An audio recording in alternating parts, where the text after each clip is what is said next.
been in here before other than today? Oh, good. More people than last time. So this right here is where the common councilors meet, do all the legislation, and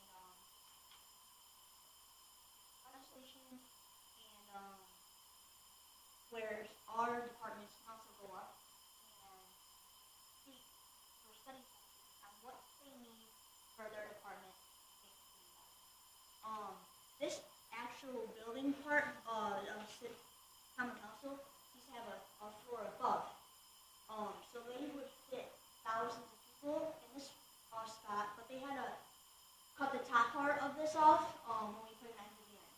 So I wish they kept it. I haven't seen any pictures. I didn't hear what you said when you put what? So they see the ceiling right here? Yeah. So this used to be wide open, Yeah. but the fourth floor they put the ceiling up to add more departments.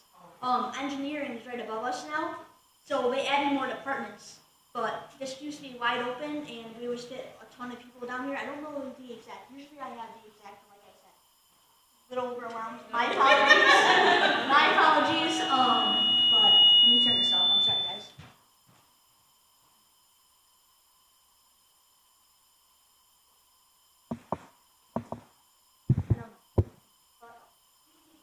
Any questions about this? You guys look around at the pictures? Yeah. Yep. Awesome. Okay. You guys ready? Awesome. Bring our stuff with us. You can leave it all here. Yeah, you guys are ready. The guards are watching the camera, so you guys are all set. You're going to head down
does.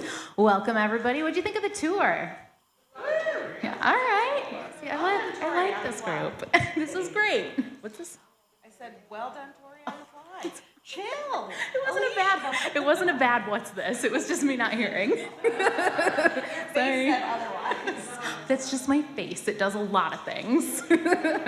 All right. Well, welcome to tonight's session. It is our last educational session, but certainly not our last time to convene as a group together. This has been an absolutely wonderful group.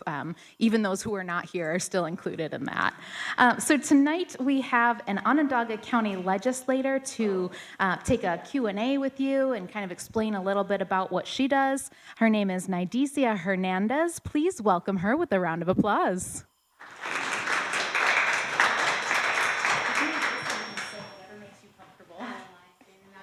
For 17 years.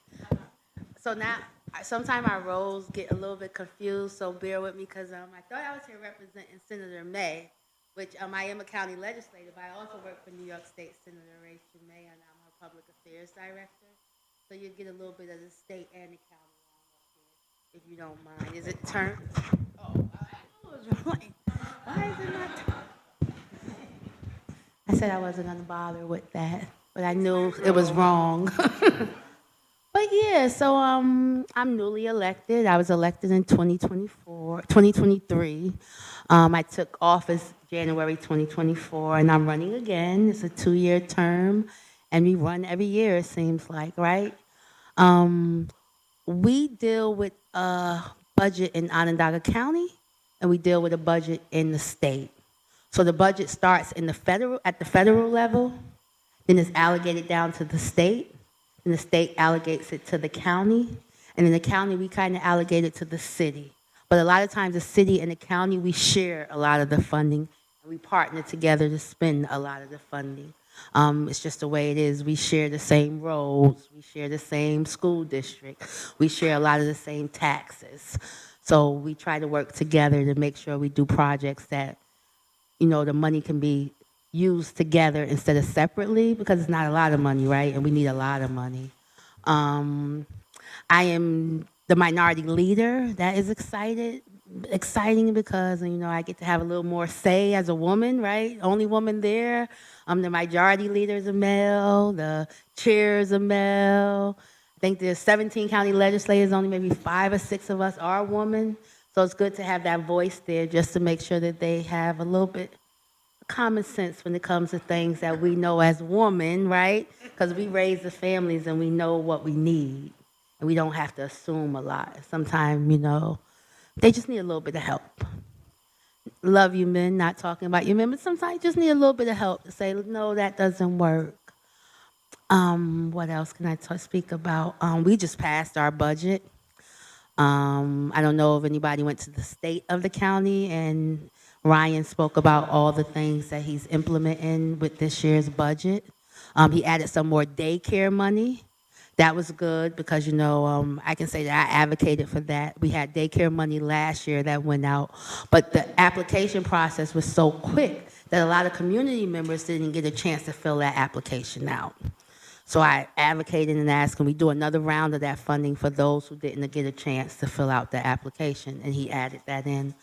We have more money being added for housing. It's not enough, it's never enough, but we do have some more money for housing. I know Micron is coming. That's a big part of the county legislator's job right now. Actually, tomorrow we're going to do a press conference at White Pine Station and break some ground, right? Because we talk about Micron a lot, but we don't realize that it's going to take 10 years to come, right? We've been talking for a long time. So it's time to start breaking ground since we got the environmental studies passed. So we hit some bumps in the road because we had some bats living out there, right? We don't want to disturb the habitats of bats, right? And we didn't want to start building and them have nowhere to go. And we had to make sure that there was a place for them to go. I don't think people realize, and I realize this because I used to fish out that way, that there is vibrant fish out that way too, that what's going to happen, and all the people that fish out that way, but that's the next step. I know the aquarium is big right now, right? That's money we're constantly fighting and battling for. I wasn't a part of the legislature when that vote went through, so right now I'm just advocating in the way that I can advocate for it. In the Senate, we're going through budget right now. So the one House budget came out, and that has a lot of, you can ask, when you ask questions, I can tell you everything that's in the one House budget. Right now, it's time to pass our budget, and we have an extension. So we have extension to hopefully the end of this week. We hit some bumps there as well. We're trying to fight for some different bills to get passed. One of the examples is the governor's trying to put a mask ban mandate out. Yep, I see you looking. Yeah. So that deals with our justice system, right? Saying that if you do and thank you so much, because she actually, this is Awala, and she works in the Senate office too. She's intergovernment affairs from Albany. And so much information just happens. It's impossible for us to know everything that's going on. And we received a phone call, and if you do a crime and you have a mask on, the governor wants to add an extra charge because you're a mask. So the senators, assembly, and everybody are arguing if they're for or against. So that's kind of holding up the budget, but not just that, a couple of other things. What else? Let's see. I know last year it took us to the end of May to pass that budget. It was a lot going on. I'm going to say again, we love women. We have a woman governor. We get into details, right? We need to know what's going on. And that's what goes on a lot of times. I've been a public affairs director for 6 years. I've been a county legislator for 2 years. So I myself am learning the difference between the state budget and the county budget and how we allocate those budgets. In the state, we deal a lot with capital funding for larger projects, AIM funding. In the county, we deal more with like the planning boards and specific funding grants, like I said, the daycare, or more housing, or Micron, or Amazon. So it's more specified to what that funding is going to be used for. At the state level, it's a lot of money given, and you give it to municipalities to do what they need to do. I am excited too because last year I learned about some more funding that a lot of people didn't know about, right? So we have the cannabis. It was legalized, but your municipality is supposed to get the money from that tax. Not a big percentage, maybe like 3%, 1%. The county splits it, the city splits it. But I know from working from the state that that was supposed to happen. So when I became a county legislator, I looked on our budget lines to see if that money was anywhere, and it wasn't.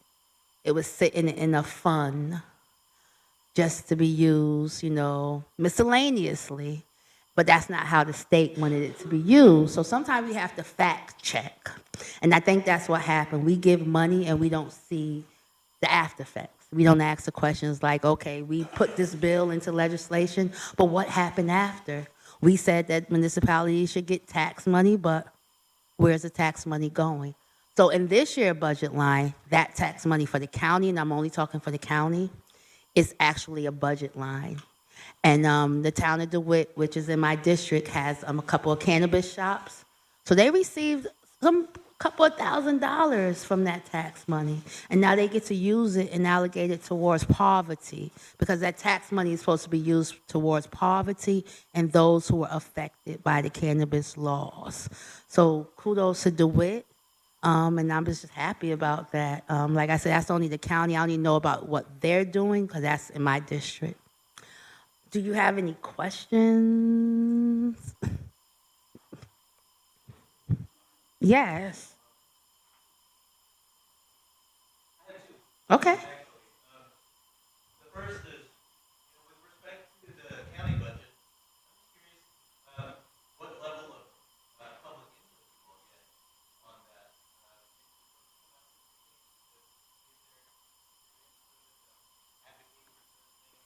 And my second question is, what drove you to decide you want to run for county office? Okay, so I'm going to answer your first question, and I smiled because, we need advocacy. And you're citizens sitting here and you're learning, right? how to become better citizens and how to be a part of the government and how to use your voice and all that stuff. So no, we wish, we hope, because public comment is real. So every municipality has a public comment. And you come in during that public comment time and you voice your opinion on whatever is on that agenda. Sometimes, we have a new slate of county legislators and, we're really active right now. Not saying that the last ones weren't. But we try to make sure that we make phone calls, we email, we say, look, this is what's going on. Come out now and speak about it. We just passed a domestic partnership law, right? Saying that you can register at the county as a domestic partner. That means you can visit jails if you want. You don't have to be married to visit jails and have those, kind of visits. Some businesses you can have health insurance and not be married. So good thing it passed, right? Because we were hopeful, but we were reaching out, asking people to come and speak at the public comment area, and no one came. So we really need you there. And at the Senate level, too, for the laws and the bills to get passed, you need to call your officials and you need to say, we advocate for this. Like I said today, I learned about the mask because someone called and said we're against that. So then we go start researching, seeing what it is. The second part is on 2018, I started working for a congressional campaign. I didn't know anything about politics. I was ill and I needed some extra money. And Shadia Tadros was running for a judge seat at that time, and she told me that Dana Baltzer, that was running for Congress, was looking for somebody to help her get the votes from the Syracuse community. I was a teacher for 17 years. I know everybody parents, everybody kids, everybody that was in elementary, now they're 18, 19, 20 years old. So I did what I was supposed to do. And I remember saying, I don't know anything about this life. And Shadia said, go in there and do your best job. And I went in there, and that year we were able to have more Syracuse inner city voters than they ever had. So then Dana lost, Senator May won, and she asked me if I would work for her. When you run a congressional campaign, you run most of the lower campaigns. In the real world, you get your support. You're supposed to support and run the lower campaigns. So I did a lot of knocking doors and advocating for Senator May, too. So she hired me. Being hired and looking at their resumes and stuff, and I'm going to be real, right, because we're here to be real. As a black girl, coming from the Bronx, coming from, being impoverished in Syracuse, I didn't never think I would be an elected official. But once you start reading resumes and you start listening and you educate yourself, you say, I can do this too. At that time, I had 2 degrees from SU like others, I was very educated. I knew what my community needed. And I like to say a lot of our elected officials, they assume what the community needs, but they're not living the life. So they don't know what the community needs. So when we start talking about bills and stuff, and I can sit down with Senator May and say things like, my daughter was in college, applied for food stamps, and they told her $25 was all she qualified for, and she was too embarrassed to go get an application filled out for $25. So now we have a bill that we're working on to say $100 should be the minimum. In the county, to know that the public transportation system is horrible, because I ride the bus, because I have a car that needs maintenance sometimes and I have to ride the bus. Things like that, just knowing what the community needs, and a lot of times I say I am a constituent too. So wanting to better the life for me and my children and to better the life for all of the kids I worked for, I said I'm going to step up and run for office. I ran in 2019, I lost. I ran in Liverpool and Clay. I didn't give up. Yes. Yes.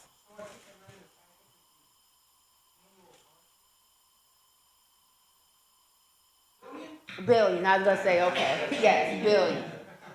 Now I want to get you the correct number. Like I said, I brought some fact checks for y'all. And if anybody want to know what's on this one House bill, let me know. Because it's like $250 million for housing, voucher program. I'm going to read it right to you. So in the one House bill, the governor put $250 million for housing access voucher program to prevent homelessness and to provide rental assistance. So this is telling me that once it gets allocated all down and it comes to the county, that we're going to try to give some of this money to social services. It's so in our climate right now, we just have to be real, right? We don't even know if we're going to have social services, and we don't even know if we're going to have HUD or Section 8. The Section 8 is frozen right now, the list, right? But these are the type of things we're going to try to build more housing and implement more programs for the homelessness, because I don't know if you know there's 2,000 homeless students in the school district. So when that money gets allocated and it's across New York State, unfortunately, not just for us, that $250 million, we're going to try to implement programs and do grants and things like that to allocate the money in the way that she wants to allocate it.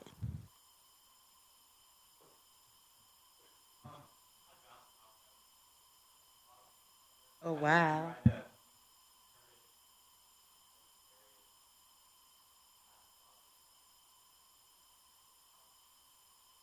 Right, let's build high, right? Like, let's build up a little. We know we got Onondaga Lake Park, but you can see it much better if you're a little higher up, right? Exactly. So you got to pass those type of zoning laws.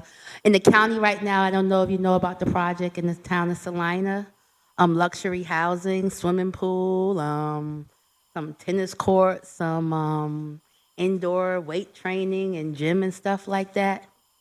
It's funny to hear that because my mother lived here, couldn't take the weather. She has asthma. She was on Section 8 voucher program. She took her voucher to Montclair, New Jersey, and she lives in one of those buildings, right? So my big question is, can people on Section 8 and public assistant live in that type of building? So when you change that zoning, can you make sure that you say you don't give those tax breaks or anything unless a certain percentage of that housing is for affordable, right? Because it's sad that I hear that, right? And I'm happy, like, we don't need more luxury housing, but can my mother take her voucher and live in the town of Salina? Can we make some zoning changes to build higher so we're not building out and we can add more apartments, a couple of more floors? Anybody else? Yes.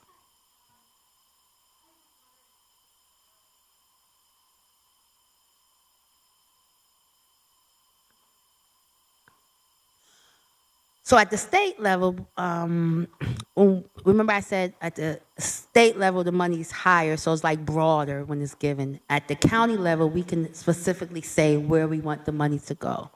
So unfortunately, at the state level, a lot of the nonprofit money isn't, right? Because you have to pay yourself, and then you get reimbursed. And we know if you're a nonprofit, you might not be $1 million nonprofit. You might be a small nonprofit.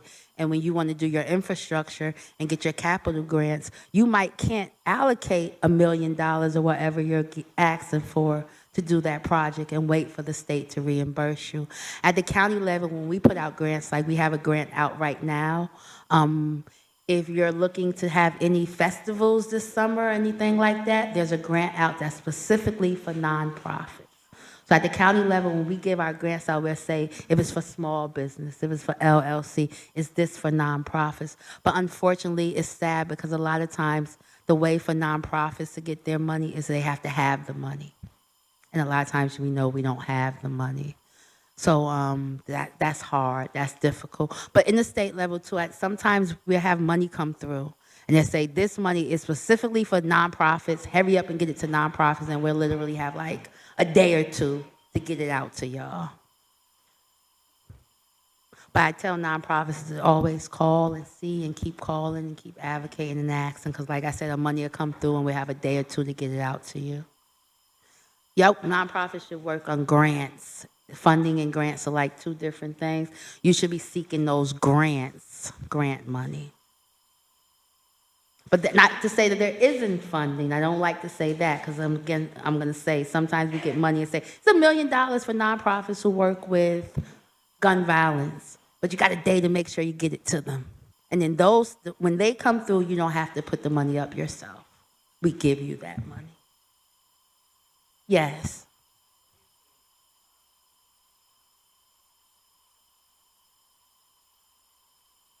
Onondaga County. Well, in my caucus, we're fighting for housing.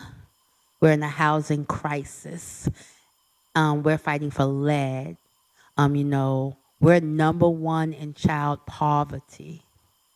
We're number, we're not number one, but we're on the list of being one of the most impoverished cities with child hunger and maternal health disparities and mother hunger.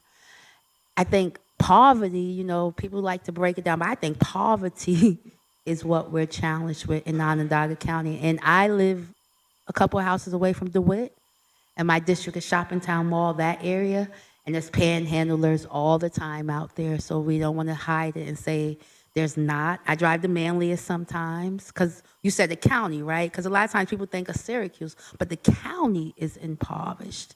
The county has a lead problem. DeWitt right now is working with their grant money to fix their lead problems. But I would say poverty, it affects everything. It affects our children stealing these cars, right? Because in the real world, when you joyride, you usually steal your parents' car, you usually steal your grandparents' car, right? But their parents are impoverished. So they don't have cars to joyride in their parents' cars, right? So they're joyriding in our cars. Poverty, they're hungry out here. It's sad. We have to make sure that we take care of our constituents so they can have places to live across the county and not just in Syracuse.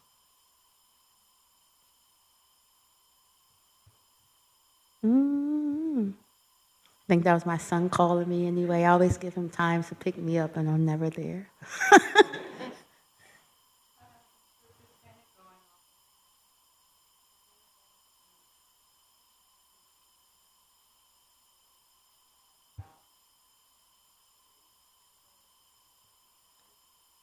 Yes. So we allocated a budget. Well, again, it came from the state. It came from the federal. But we have money, and it's more the city, not the county, right, Rita? The city has a program right now. You're changing out lead pipes. Yes, I'm gonna let Rita because that's more of a city. We gave the money to help but that's Yeah, we just allocated $25 million to start the sewers that are mostly infected with lead. We're gonna go first with the 13204, 58, I believe 6, right?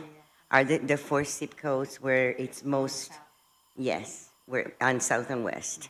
Yes, and a little bit of the north side. It takes that away. Takes a little bit of the north side too, which were based on the tests that were done, and for months they were studying that where the zip codes that came out with most lead in the sewers. So we're gonna start there. It doesn't even get close to what we want to do, but it's a start. Yes. houses, right?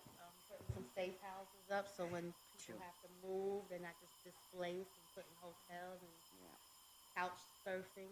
They have a resident to come to They do. and Yes. stay. Mm-hmm. So we're getting there with housing. Little by little. Yes. We made national news.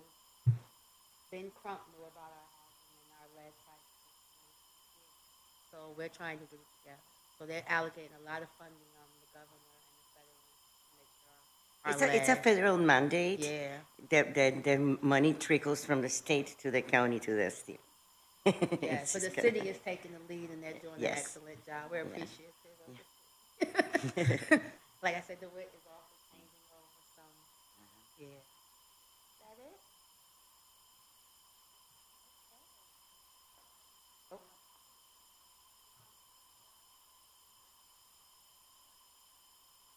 That's your question. No.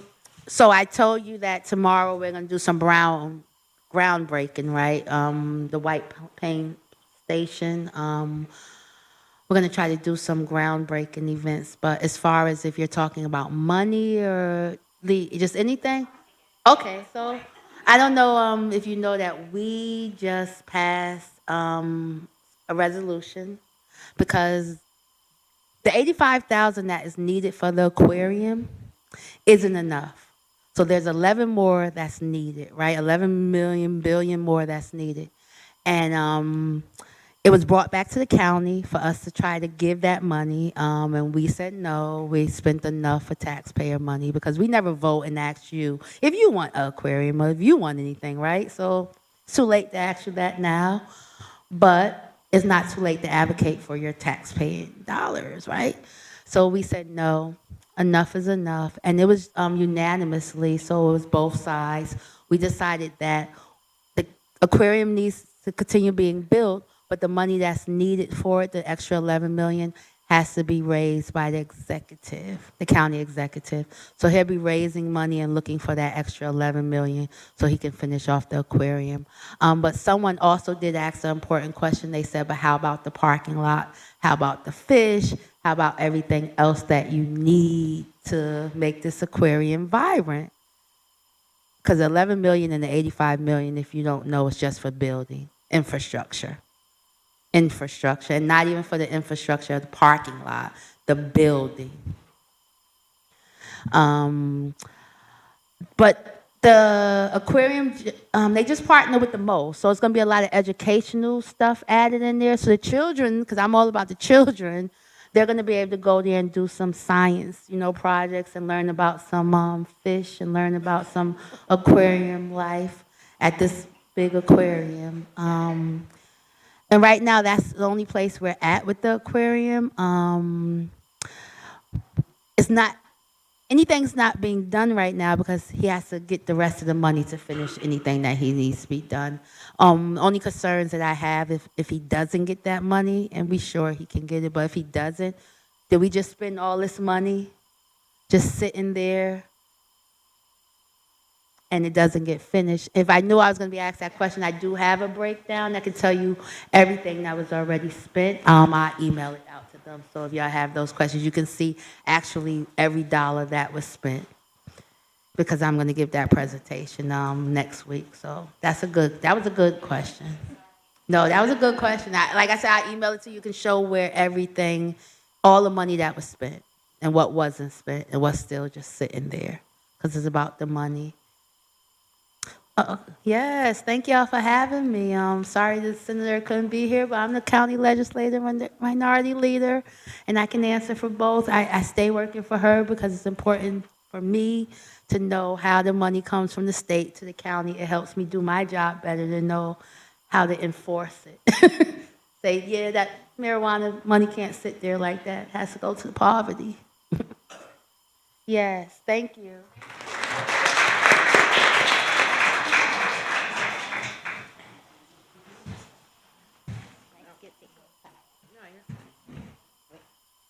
Thank you so much, Legislator Hernandez. It was wonderful to get to meet you. I don't think any cohort has ever gotten to meet a legislator before, so this is pretty cool. Thank you. Oh, yes, we did. All right. So right now we've got a little bit of a gap so that you can take your pictures up here if you would like to. You can kind of explore, especially if you didn't get here for the tour. Make sure that you grab some food, and then we will start our panelist portion at about 6 o'clock. So we've got just a little bit of time. Oh, the restrooms, if you're wondering, are down this hallway. There's actually a little graphic I'm seeing there, so just follow the arrow if you do choose to walk out that door. And if you wanted to refill your water bottle, that water fountain is right outside of that door. Any questions or anything that I can help anybody with at this time? Cool. All right. Enjoy your food.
Session on local government budget and finance.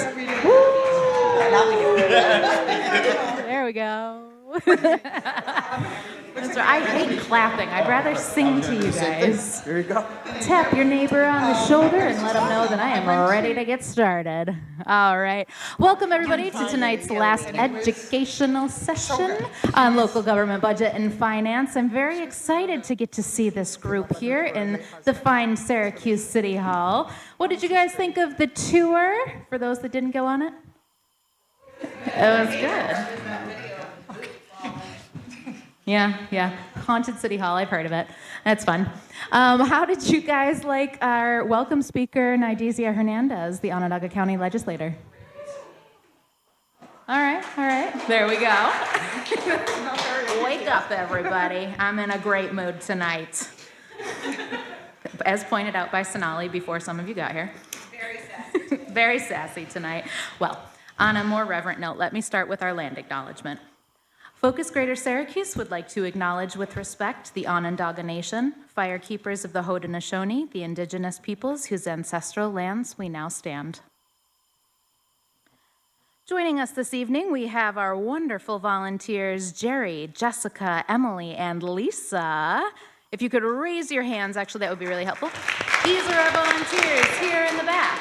So, when you go to do your lovely program evaluations tonight, these are the beautiful people that you will want to tell your name to so that they can check you off. Speaking of, this is our first week, better late than never, doing a raffle for those of you who chose to fill out a program evaluation. And we have 4 prizes to award. So, Jerry and Jessica, will you come up here so that Emily can take photos of it? And we are going to choose 4 winners. Out of that hat right there, be careful not to drop anybody out of it. You can drum roll, that's fine. Drum roll, please. Sarah. I don't think she's here. What does this mean? We didn't plan for this. Sarah's not here. She goes back to the hat. All right. New policy. Poor Sarah.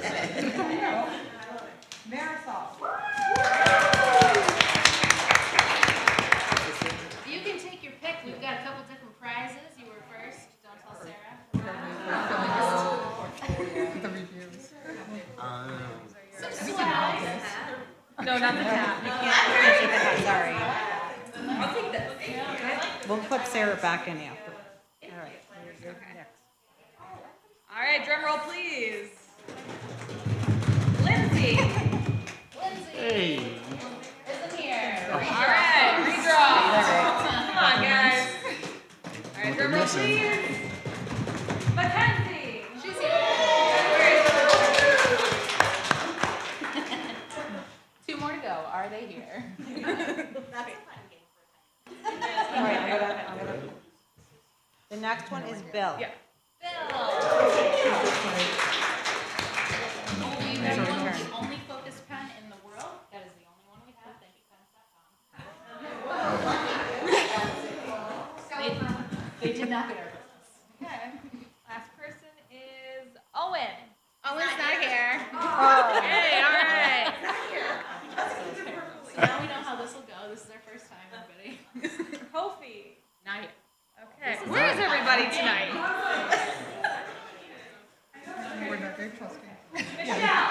Michelle's here.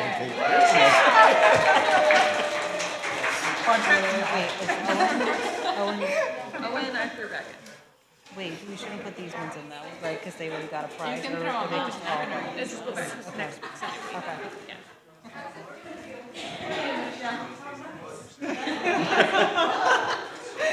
Oh, that's a great photo. Ooh, thank you, everyone, for the beautiful program evaluations. I had over 20 last week, and that was really exciting for me. I'm hoping that we can get everybody in the room, which is apparently not even 20 people, but it would be great if you do that again for me this week. I have no idea what's in here. All right.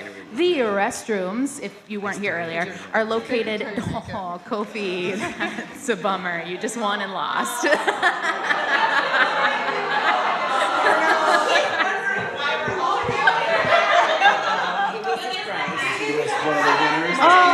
it's the hat. Give him the hat. Good to see him. He has to wear it for a photo too. All right, the restrooms are located down the hallway here, and if you'd like to refill your water bottle, it is out this door here.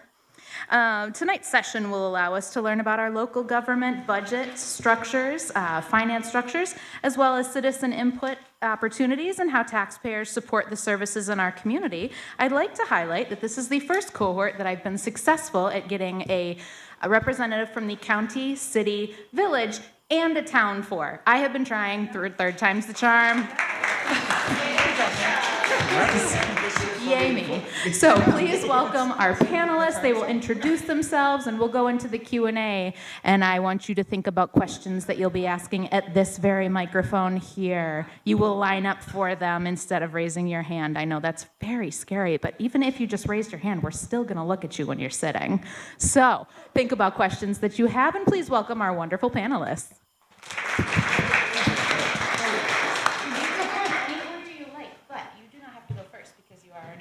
Sounds good. I'm going last. I think we're starting with Christy. She was the most knowledgeable last time.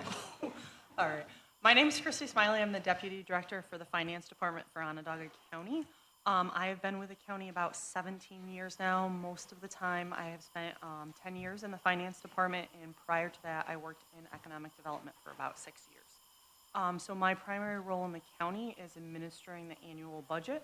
The county's annual budget is about $1.5 billion, and I actually forgot, I do have a couple little handouts to kind of talk about at the tail end. So the county's budget year is the same as our fiscal year. So we run January through December of every year.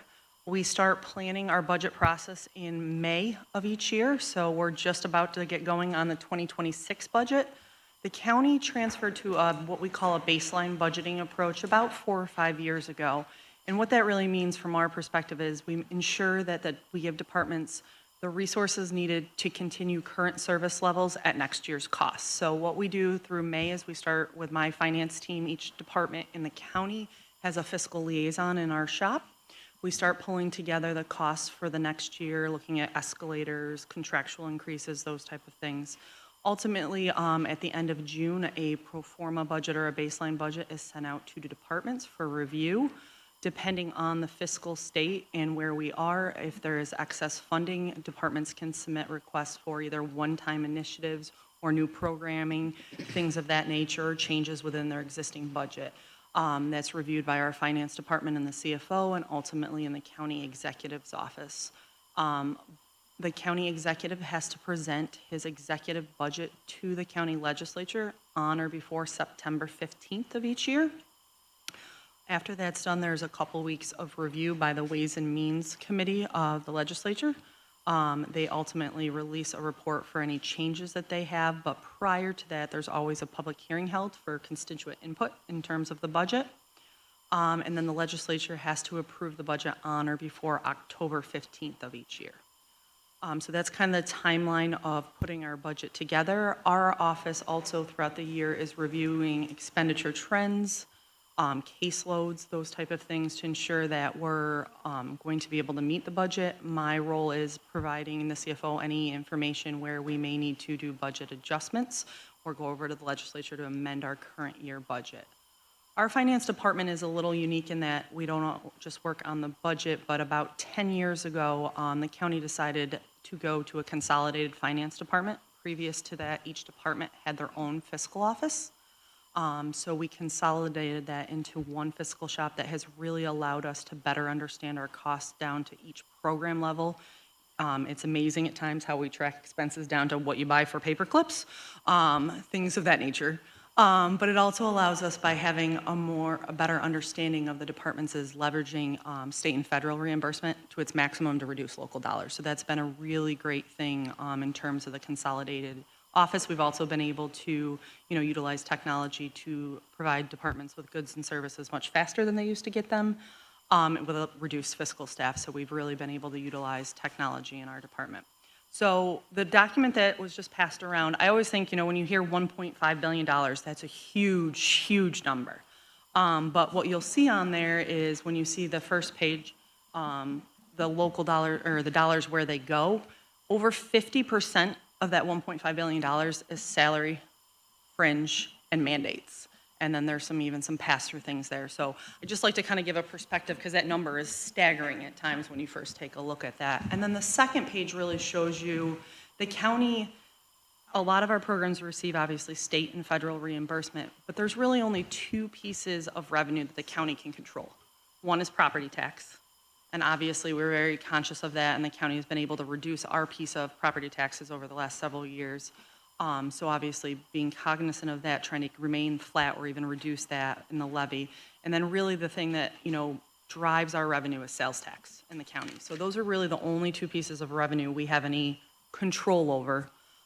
So we really live and die by sales tax in terms of what additional programming we can do. And when you look at those local dollars on there, you can see between wages, well, actually that one's broken down, mandates, public safety, and different things, it's like 71% of the budget. So that leaves, less than 30% to do everything else, your parks, your roads, all of those things. So I just like to give people a little bit of information in terms of that.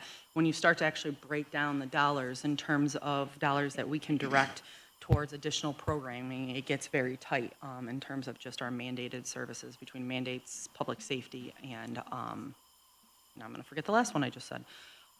So that's kind of a big picture overview of the county's budget and the process. So I will turn it over to whoever wants to go next.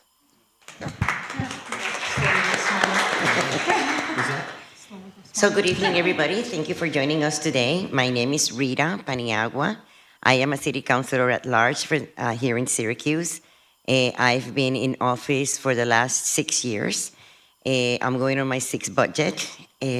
So the city budget, mainly, we have a $340 million budget, give and take. It changes a little bit every year. But mainly, we try to reflect, what's needed in the city towards the goals that we want to attain during at any given year. For example, I'll give you an example. So this past year, we were working really hard with the sidewalk program, the canopy program, and things of that nature, right? That would enhance the quality of life in the neighborhoods. Another thing that we've been paying a lot of attention to and we've been trying to build a lot of is new housing as the city of Syracuse, as you probably all know, and you've heard of from out of your weeks in studying. We have a very dilapidated stock in Syracuse. The land bank, which is one of our programs, they worked really hard to resell those properties to somebody that could either spend, whatever it's needed to activate the properties, either commercial or could be a house. So those are ways that, we try to then figure out budget, in placing some money towards those programs that would bring better neighborhoods to the city. Then, of course, then you have to go into the strategy of how to allocate these dollars, as we were just saying, and make sure once each of the departments in the city bring their budget lines, and in the budget hearings, which they're about to start in the city, you're all welcome to attend on the 10th of April. There are from the 10th to the 28th or 27th, there's 34 different departmental meetings that they all come and then present their budgets. And so we hear about the needs of their staffs, their programs, and the different expenditures, that any given program would have administratively, like she was saying, paper clips, things of that nature. So everything comes together in that budget. And once everybody submits their presentations to us, then the council, then either we come together, we discuss it, we approve, or make the changes we deem appropriate to what's being presented, and then ultimately it is the council who adopts and approves the budget for any given year. So that's the process that we go through. The process, it's about, once it starts, it's about 6 weeks long, and then by May, by law, in May 1st, we need to adopt a budget. So that's coming up on the 29th. You can come to any of the meetings, any of the hearings, but you can't talk or ask questions except for the 29th. That is an open hearing for the community to come and tell us how they would like to see the budget allocated. Sometimes I've been here 6 years, and it's unfortunate the last few years, we get very little feedback from the community. They don't come to the meetings. We wish they would, because sometimes I think that's very valuable and important. From after that meeting, we go, and discuss the budget and make the final allocations. So if we don't hear from the people, sometimes that does make an impact. People would think that it doesn't. It does. So I invite you to please come if you live in the city of Syracuse. And then we have our departments, the ones that have the most, that we allocate the most dollars to is the police department and fire. Close to that, DPW and parks, and then the rest comes under it. So those are the ones that take up most of, I wouldn't say a 70%, but close. Let me see. So then we have, of course, then the legal side of all of this. Once we adopt a budget, there are things that legally we then need to implement in certain ways as they are adopted. Sometimes there's room for changes within lines in the budget. Other times there isn't. And during the year, one of the things that, sometimes we adopt a budget that may have a whole of so many $1 million, but then during the year, we write either grants or other monies are attained in different ways that then we start filling those holes and then balancing a budget at the end. So that's the way this works, at least for us. So.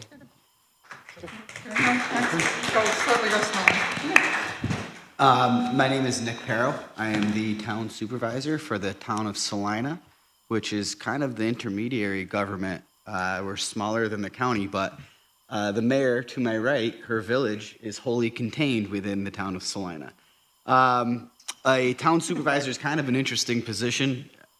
We function obviously as the chief executive for the town, but state law also qualifies us as the chief financial officer of the town. So I begin budget meetings with my department heads in late August.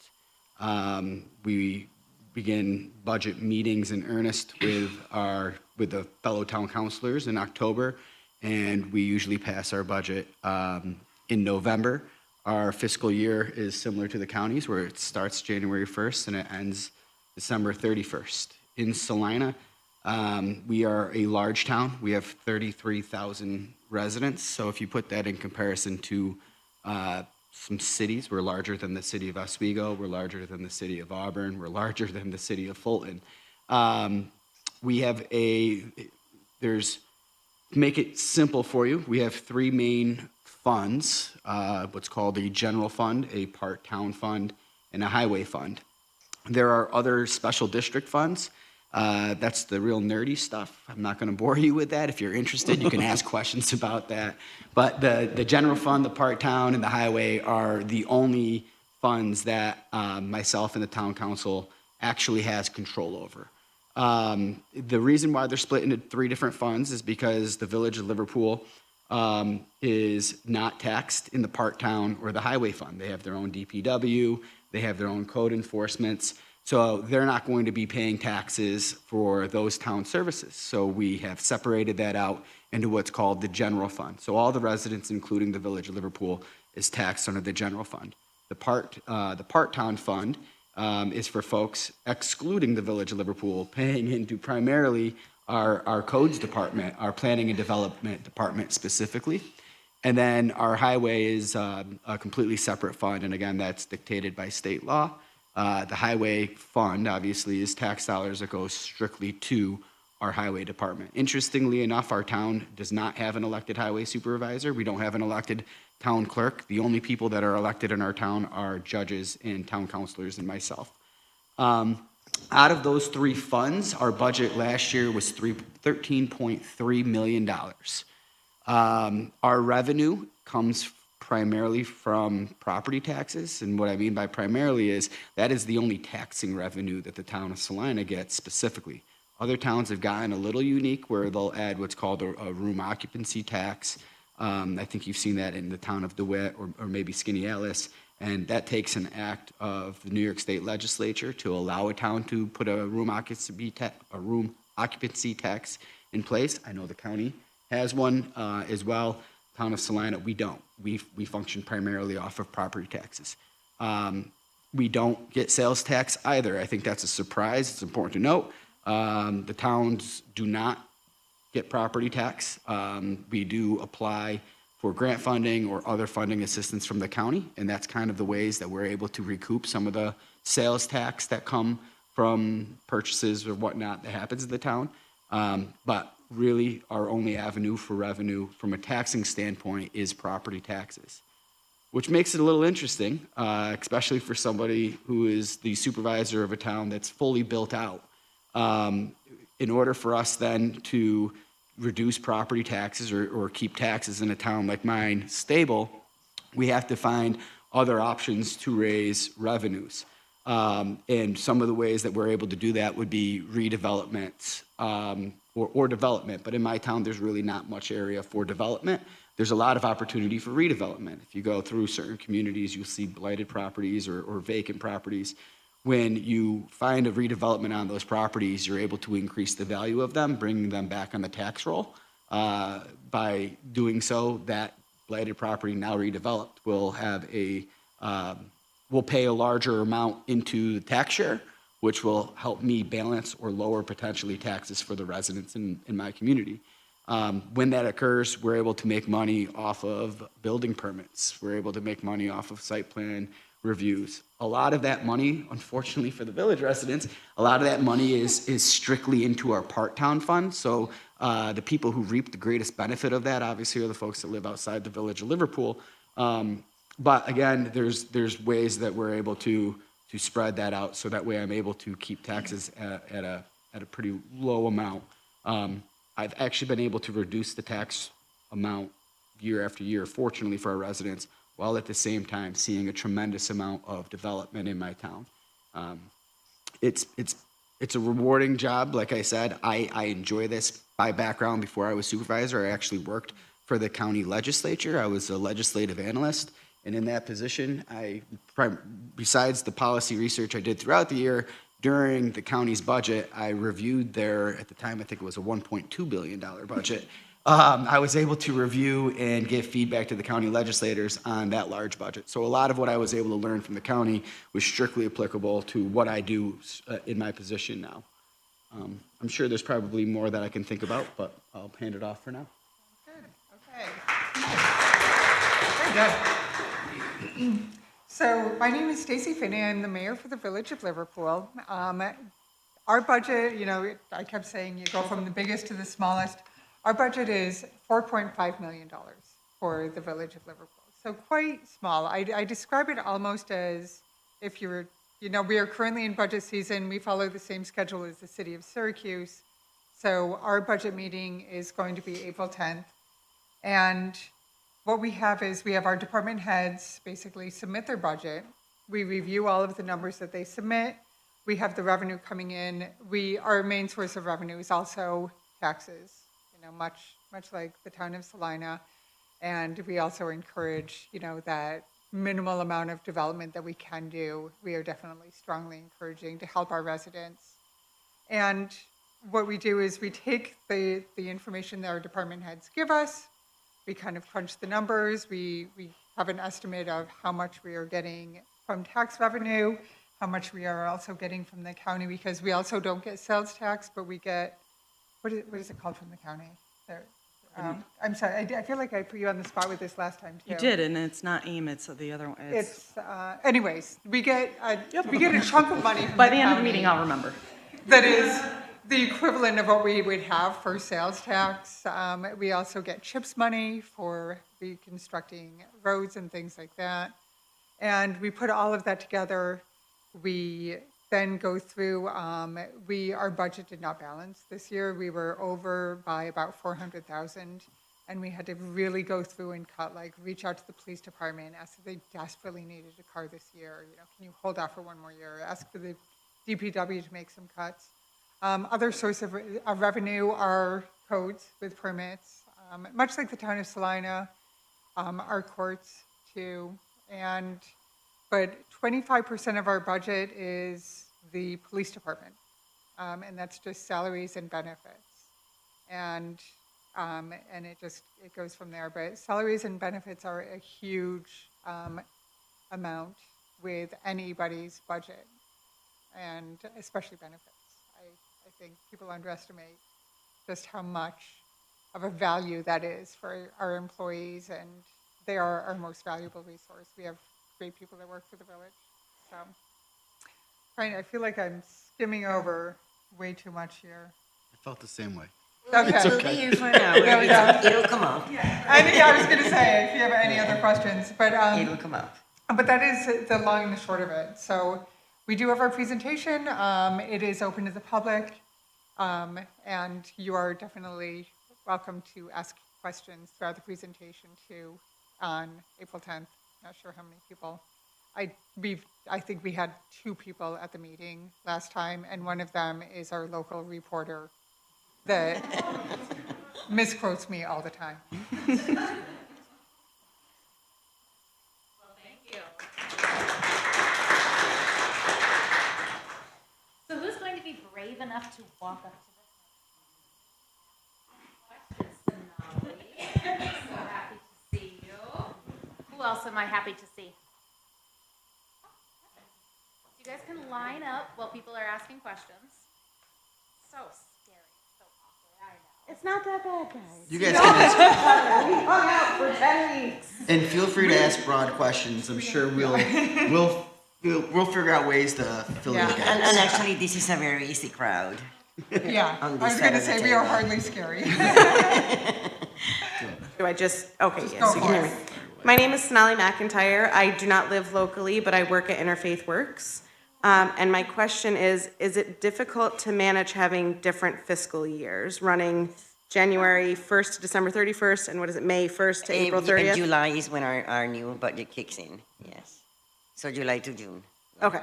So is that a Like difficult you, thing to Yeah. balance when you're working together within, It does, it Budgets? is. It definitely does, and even when you think about it, not just at our level, so the state's budget is April through March, and the feds is October through September, so it's something that is definitely talked about a lot, and that you have to think about when you're planning what their budget cycles are, because most of the time, your funders, especially for us, a lot of it is state and federal reimbursement, is not on your budget year, so you have to figure out, and with different funding streams, I like to talk about social service revenue just because it's a very complicated piece that there's part federal, part state.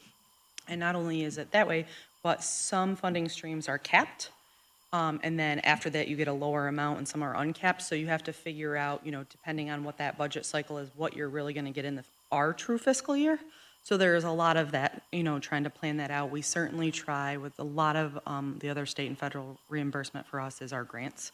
So the county has a large grants budget, a lot of different programming in there. So although our fiscal year is January through December, our grants can run the actual grant cycle, but you still have to close them down kind of at the end of the year, making sure your expenses and your revenue match for that period, and then move on. But yes, it's definitely something I know from our perspective that we have to think a lot about it in terms of maximizing the dollars and when those caps hit and things like that. And to her point, sometimes it doesn't come in the money. So, I mean, then there's a hole in the budget. You know it's coming because it's a grant, it's a federal grant, or even state grants, But Yeah, and that usually comes most into light when we're closing they down the become, books. So they we have come to very delayed, yes. Yeah, so at the end of every year, we close down the books, and like she said, a lot of times revenue hasn't come in at that point, so there's revenue accruals.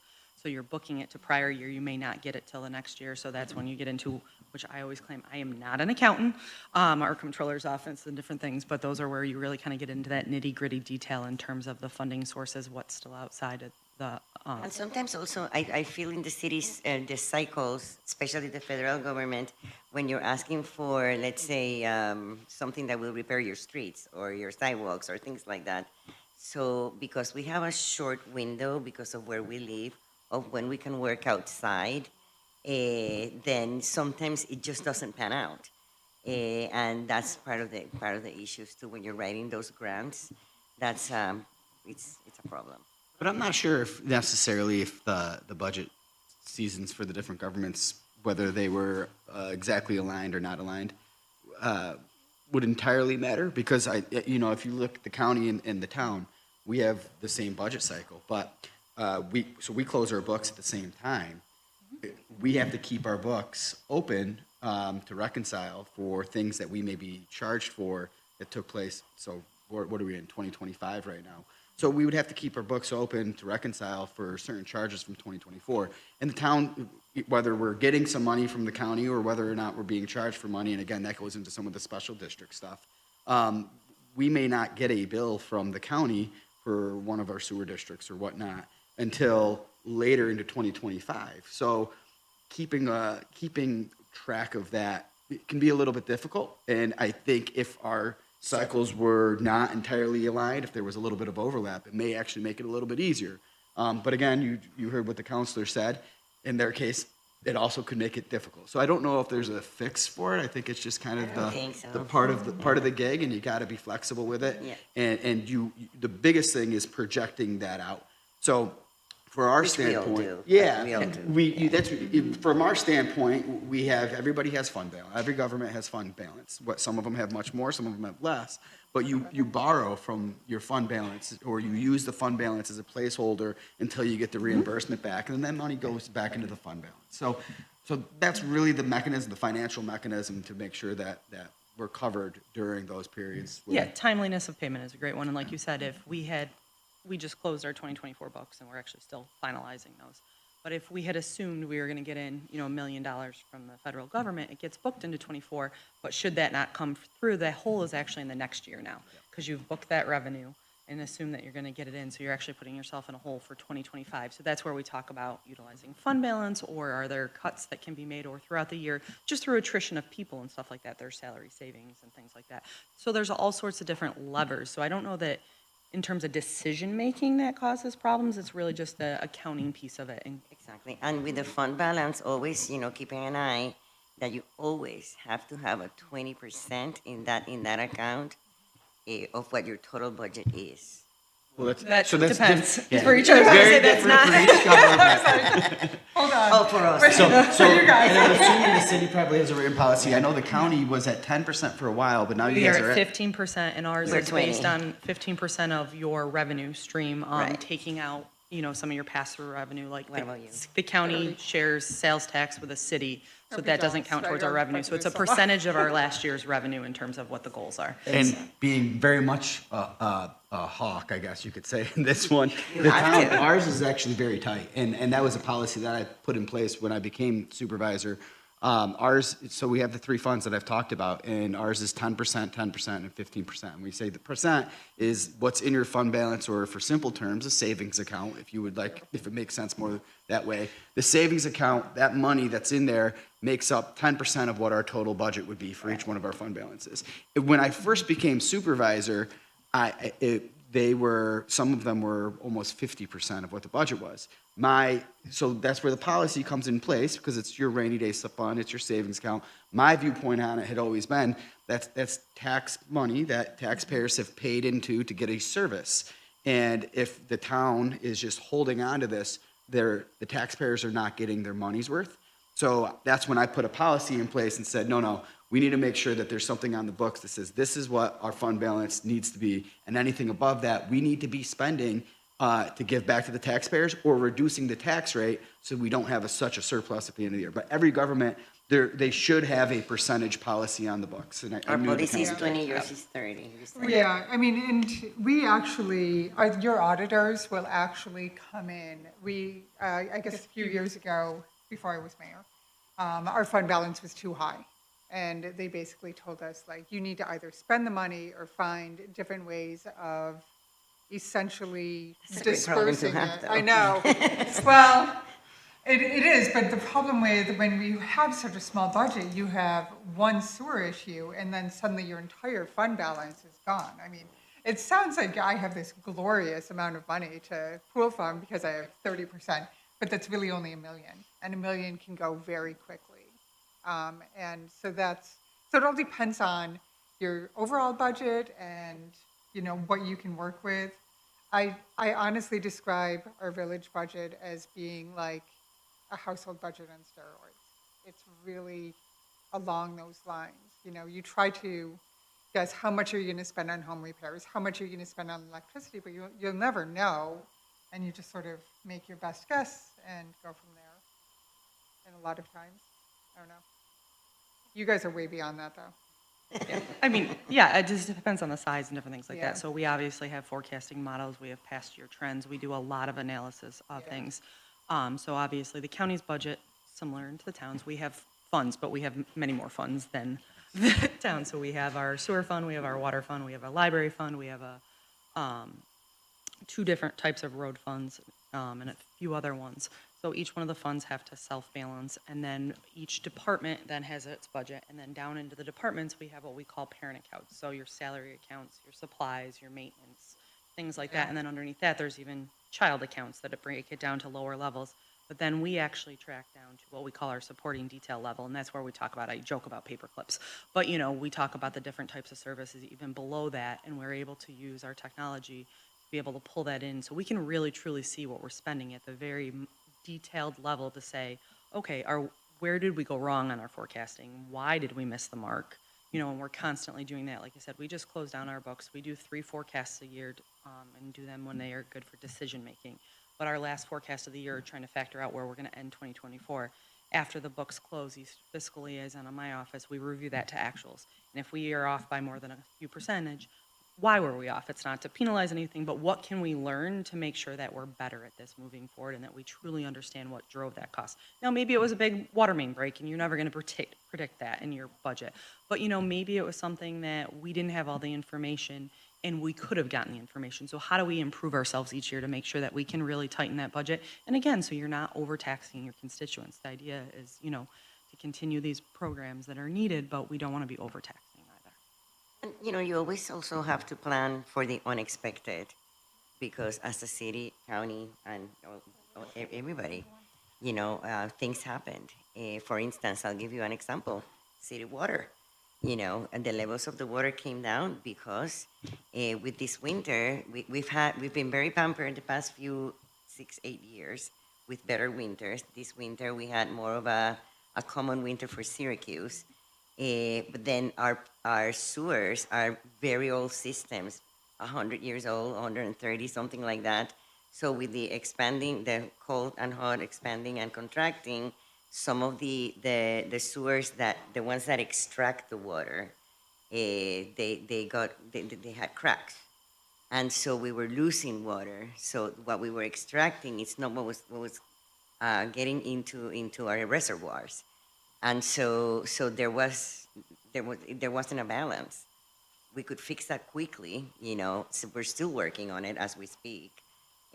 But we were able to manage, right, the crisis. And now we're in the process of working with the crisis. But so nobody expected that. But then that took, I don't know how many $1 million yet to be fixed. So those are things that, you don't plan for, but they do happen. So those are the rainy funds, the rainy funds, that you need to be very careful when you pull them out, be very responsible, and, to put it back in if, when you can. I will say. Within the same budget year. Yes, within the same budget year. Our fund balance, there is essentially a very high percentage savings account available for municipalities that is phenomenal for keeping your fund balance and basically growing revenue. We had a situation recently where we offer a program free to all county residents for willow basket weaving, and it didn't get funded by CNY Arts in full. And we were able to pay for that purely based on the interest with this savings account. There you go.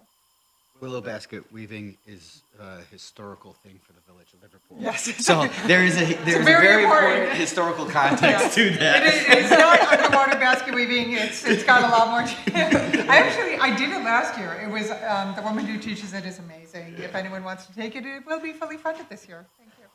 Thank you. By CNY Arts? No, partially by CNY Arts, partially by the interest from our Hagel savings account. Okay. Purely by the interest, not on taxpayer dollars. Yeah. My question. So the old adage is that, when you work for government, you have a lower salary, but you get better benefits. I don't think that's quite true anymore. It may be a misnomer in my mind, but, as those salaries have become competitive to the private sector is trying to compete with these benefits, which is very hard for us to do. I'm in the hospitality industry, so we can't even begin to compete with that. But my question is, as you look at your budgets and trying to balance those, is it a matter of looking at how do we change benefits as we have new people coming in?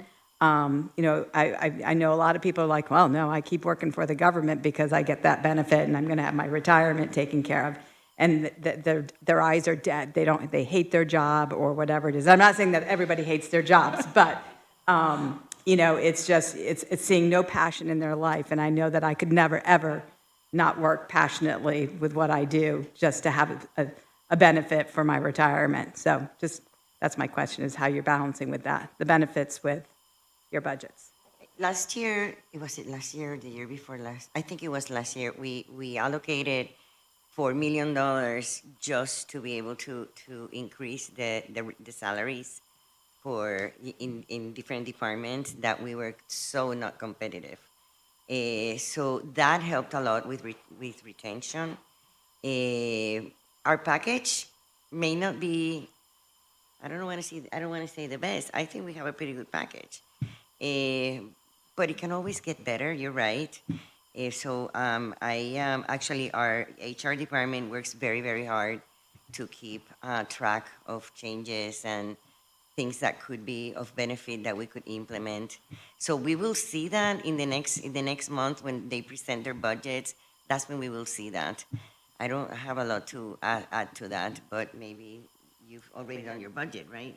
Sure. So funny enough, so yes, county benefits is one of our highest costs. There are a lot of pressures with that through civil service and New York State retirement and the tiers. So there have been some changes in that in terms of how long it takes to vest and different things like that. So the different tier systems over the years, it used to be 5 years, then it was 10 years and different things like that. So that is one way the county and the state and different things are trying to figure out how to reduce some of those costs.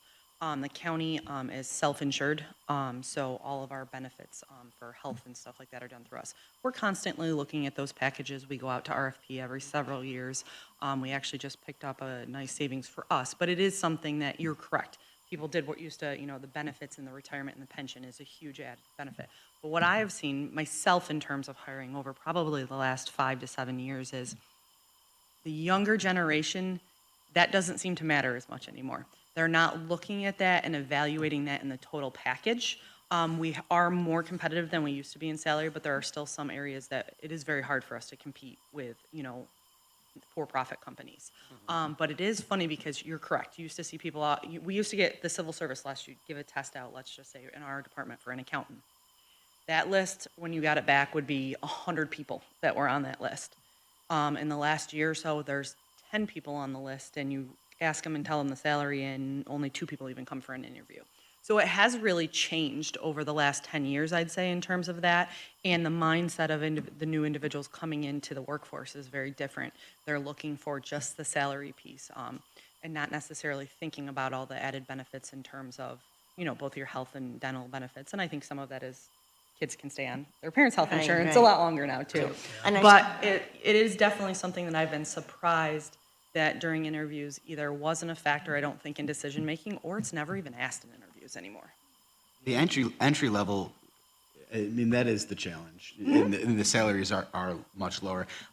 From the town's perspective, I'd also say my department heads probably are underpaid as well, and they're in their positions, the benefits that they receive are lucrative. I do think that their skill sets in the private sector would be they'd be at a much higher salary rate. But most department heads are more middle-aged. They have a family. They're looking for the benefit package, and they are making enough of a salary that they can justify it. Obviously, you can tell, I hope, that I'm one of the younger generation. And I mean, I personally, I would admit to that as well, as I don't think that the benefits package is the number one driver. I think salary is. I think income. It's interesting. You know, I'm an elected official, so for what's that worth? But I'm a full-time supervisor. New York State recognizes my position as a full-time supervisor. I personally do enjoy the benefits and the state benefits that come from it, and I put that in consideration. But at the same time, you know, I have a law degree from Syracuse University. I have 100 employees at the town, and I have 7 different departments with 7 different department heads. I'm the least paid department head in the entire town. So there is that internal conversation with my wife and I. But at the same time, what I tell everybody, and I think this is a unique mindset maybe to myself, and I wish it was a little bit more widespread, and maybe it's a little bit of an antique thought process, but public service is exactly that. It's public service. So my motivating factor is I make enough money that can make me live well enough, and my wife personally right now, we can live well enough. But at the same time, I'm doing the highest level of good that I can for the community that I grew up in, right? I grew up, the basket weaving was funny, but I know what that is because I grew up in the village Liverpool. That's where I was born. That's where I was raised. I went to the Liverpool school districts.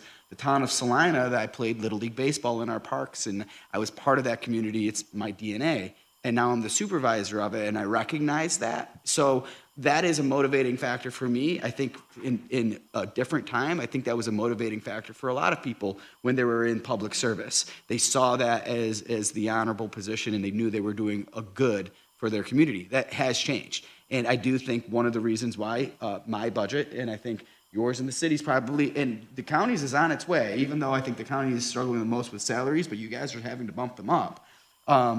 Is the younger generation, they want to be paid for what their skill sets are, and I think it's not going to change. I think as taxpayers, you got to be prepared to recognize that your tax dollars are going to be paying salaries that are going to be extremely competitive to the private sector, and that's the only way that governments will be able to continue to function and attract quality workers. And it's important as taxpayers as well that the people who are working for your governments are competent. It is extremely important. So, and then you also have the union and the non-union.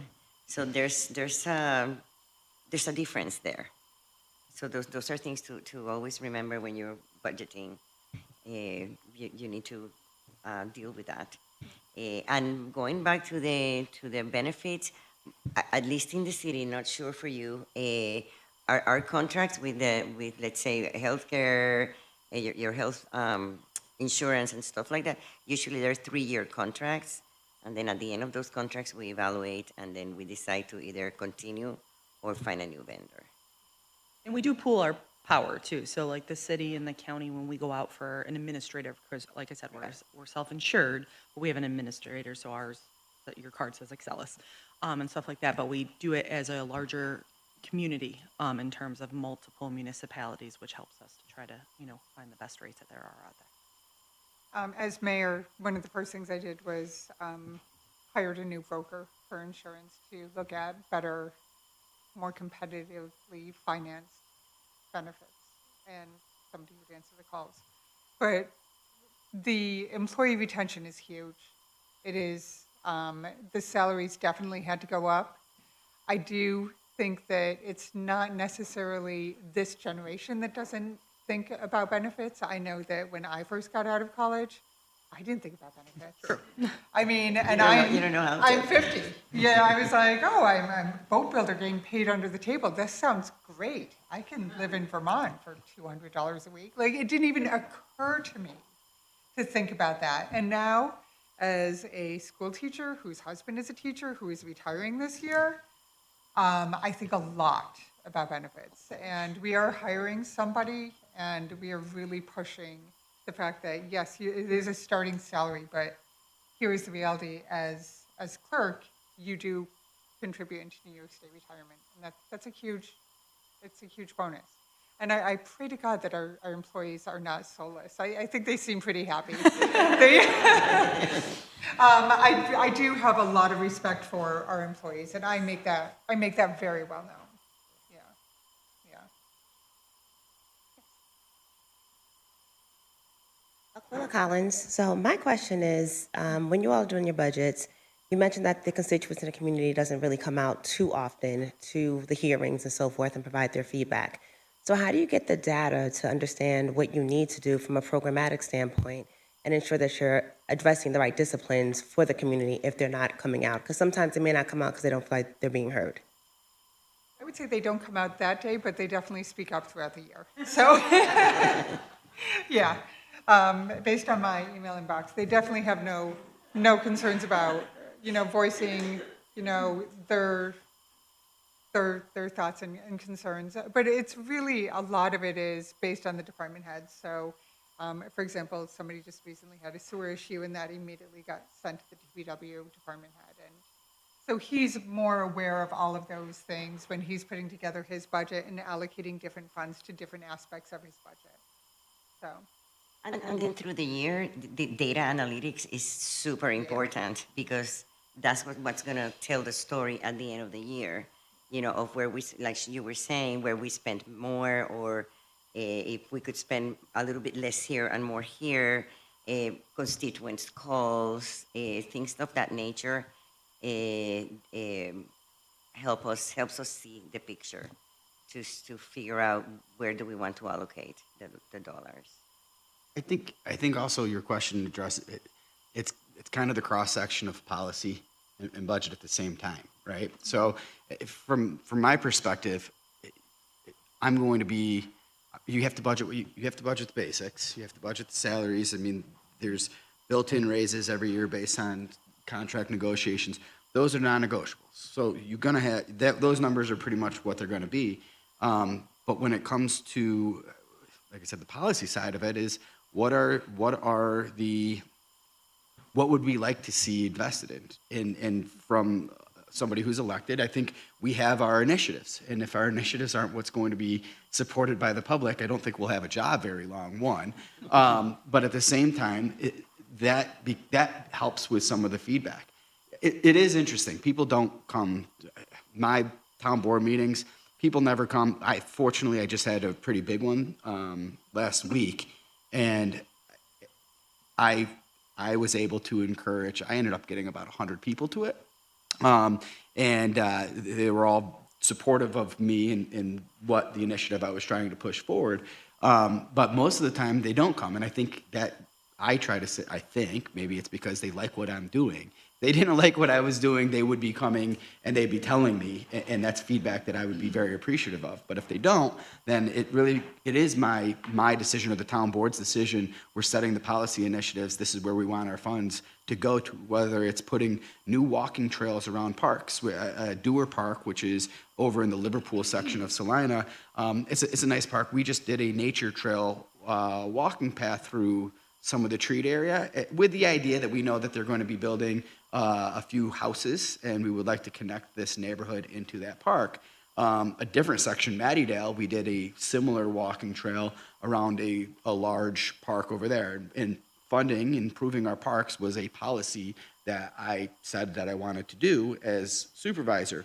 So when we do our budgets, we have the non-negotiables, but then when we have the flexibility of where we want to spend our money as a service to our residents, we put it towards those type of policies, investing in our parks or investing in our streets. That's something that is a big thing every year. How much money should we be investing in road paving as well? But again, I think it's the cross-section of policy and finance, and policy drives the special projects that you want to do. It's very much so at the county level too. I mean, the state of the county that was just announced, the county executive, there's a lot of numbers, big numbers that were involved with it, but those are all policy driven. You know what I mean? That's still a budget that you guys have to figure out how to pay for that, but those are policy driven decisions, and the public's feedback is important. The less feedback that we get, the more we assume that means that you guys like what we're doing. So I will say this before you jump in here. Feedback is important. If don't always assume that when you give feedback on spending, that it needs to be confrontational. From my perspective, I'm not going to know that what I'm doing, or I don't think any of the electeds up here will know what we're doing maybe is not supported unless somebody tells us. And just the simple, hey, we would actually like to see this, will change my decision making on it, because our jobs are to make sure that we're doing something that's good for the entire community. So when we receive that feedback, that helps us make decisions on how to spend tax dollars, on how to budget tax dollars going to the next year, so that way that's reflected. So it's just sometimes we just don't get that feedback all the time. We also have special committees within the Village of Liverpool. So we have a pedestrian safety committee, and one of the concerns with them, we have a few county roads and a state road that go through the village, and they were very concerned about the crosswalks. So we use some of our Crest grant. Oh my goodness. It's Crest. Crest. From the state? Yes, Yeah, thank you. Crest grant. I said grant, though. Not really grant. Money to basically put in push-button flashing crosswalk beacons, because they said this was their concern at these specific intersections. And we really cannot understate how much we truly listen to feedback. We are completely redoing one of the main state roads in the village, and one of the things that I had thought people wanted was bike lanes. And probably one of the few meetings where I had close to 100 people was this uproar over bike lanes. How would you have known? I would have never in Yeah. a million years known. And this woman crying and telling me I was destroying her children's relationship with their grandparents. I mean, it was a little dramatic, but the reality is they're not getting bike lanes because They don't want them. they don't want them.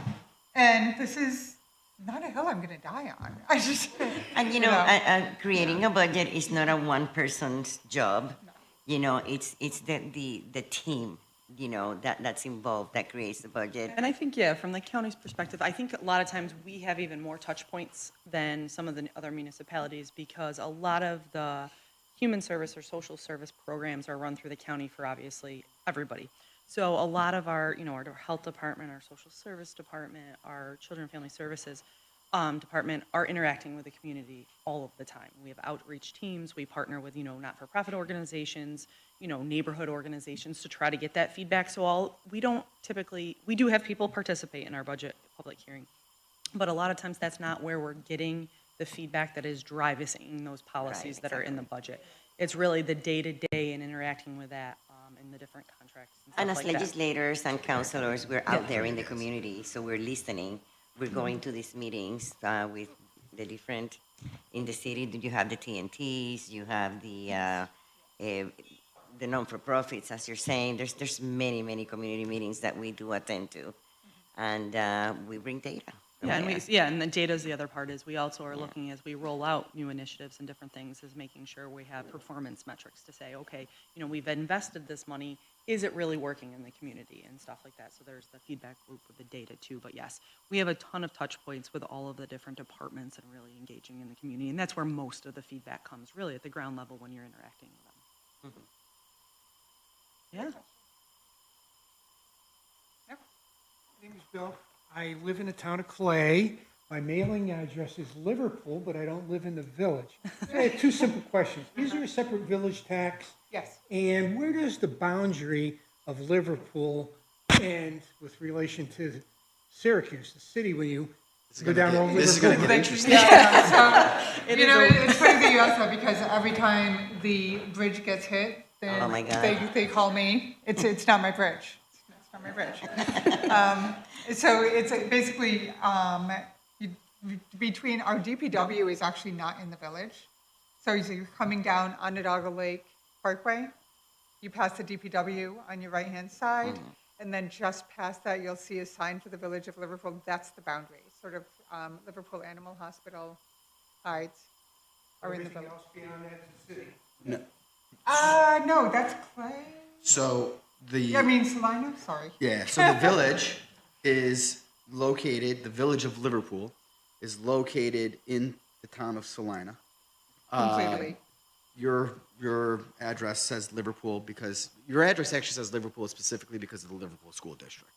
that is what it is more in line with. The Liverpool School District is across multiple municipalities. It's in the town of Clay, it's in the town of Salina, it includes the village of Liverpool.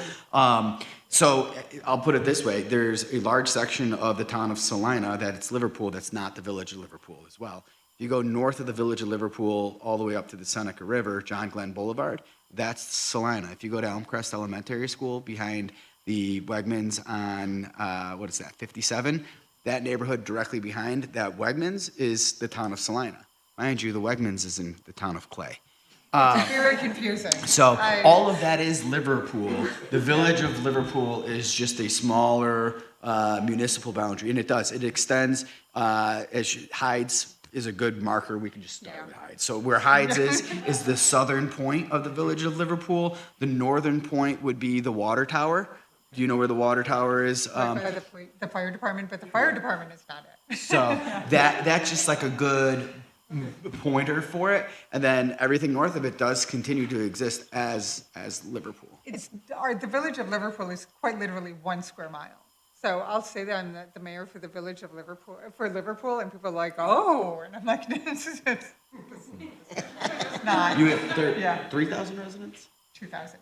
2,000 residents. Yeah. So Oh, that's cute. it's a lakeside village. Yeah. It holds a lot of power. It's small but mighty. Yeah, but sometimes when you look at the different maps, it is like overwhelming. Yeah. How's the tax rate for the village tax? So it's based on home values, which became very problematic in 2020 with all of the, huge increases and, the housing. So, you can say you don't raise taxes, but then if your assessment goes up, it's a problem. So the tax rate for 2025, we are not raising taxes, but it's $12.95 per 1,000. So if your home is valued at 100,000, which 100 to 200,000 in the village of Liverpool is pretty standard, your tax rate for that whole year is $1,295. But that covers our own police, our own DPW, and then we don't pay as much in town tax. Yeah. So not as much. Yeah. So the village resident has a village tax that Yep. she sets, that's within her budget. They also have a town tax, which is just strictly, like I had originally said, the general fund. Yeah. And then these are property taxes. And then there is a county tax too. So, and this isn't just unique to the village of Liverpool. Every village is going to have, they're going to have a county property tax, they're going to have whatever town, they're going to have their own village tax. And then again, as well, they have a separate property tax, which is their school tax. Do not complain to the village or to a town or even to a county for your school taxes. That is another municipality. So it's different in the city. It's different in the city, but taxes are one of the hardest things to understand and explain to constituents because of the different levels. Because we see that the county, like I said, we've continued to reduce our rate, but your tax bill is still going up. But that's because, like we said, county, town. Then you have your sewer. You might be in a lighting district and all of the other pieces that are on there. So those tax bills can be extremely confusing and to understand where the rates are going up, or also, like you said, your rate may be going up, may not be going up, but maybe your house, the assessment went up, which is then increasing your value, increasing your tax. the three things to measure is your tax rate, your assessed value, and then the total tax levy. So in our town, what I always, when assessments, we stopped assessments in Salina, specifically whether it's the right thing to do is a whole separate question. You live in a town that hasn't assessed in years, so there's some disparity between neighboring towns when there's overlapping school districts. Again, this is the nerdy stuff. I enjoy it, so I won't go too far down it, but when an assessment is increased, just so you guys are aware, if you want to bring it to your local municipality ever, the percent that the assessments increase, if a town is trying to keep taxes flat, they would reduce the tax rate by the same percent, and if they keep their tax, mind you, all three of them, and if they keep the tax levy the same, your taxes would not go up. It'd be a complete wash. So your house value would increase, you would pay the same amount in taxes.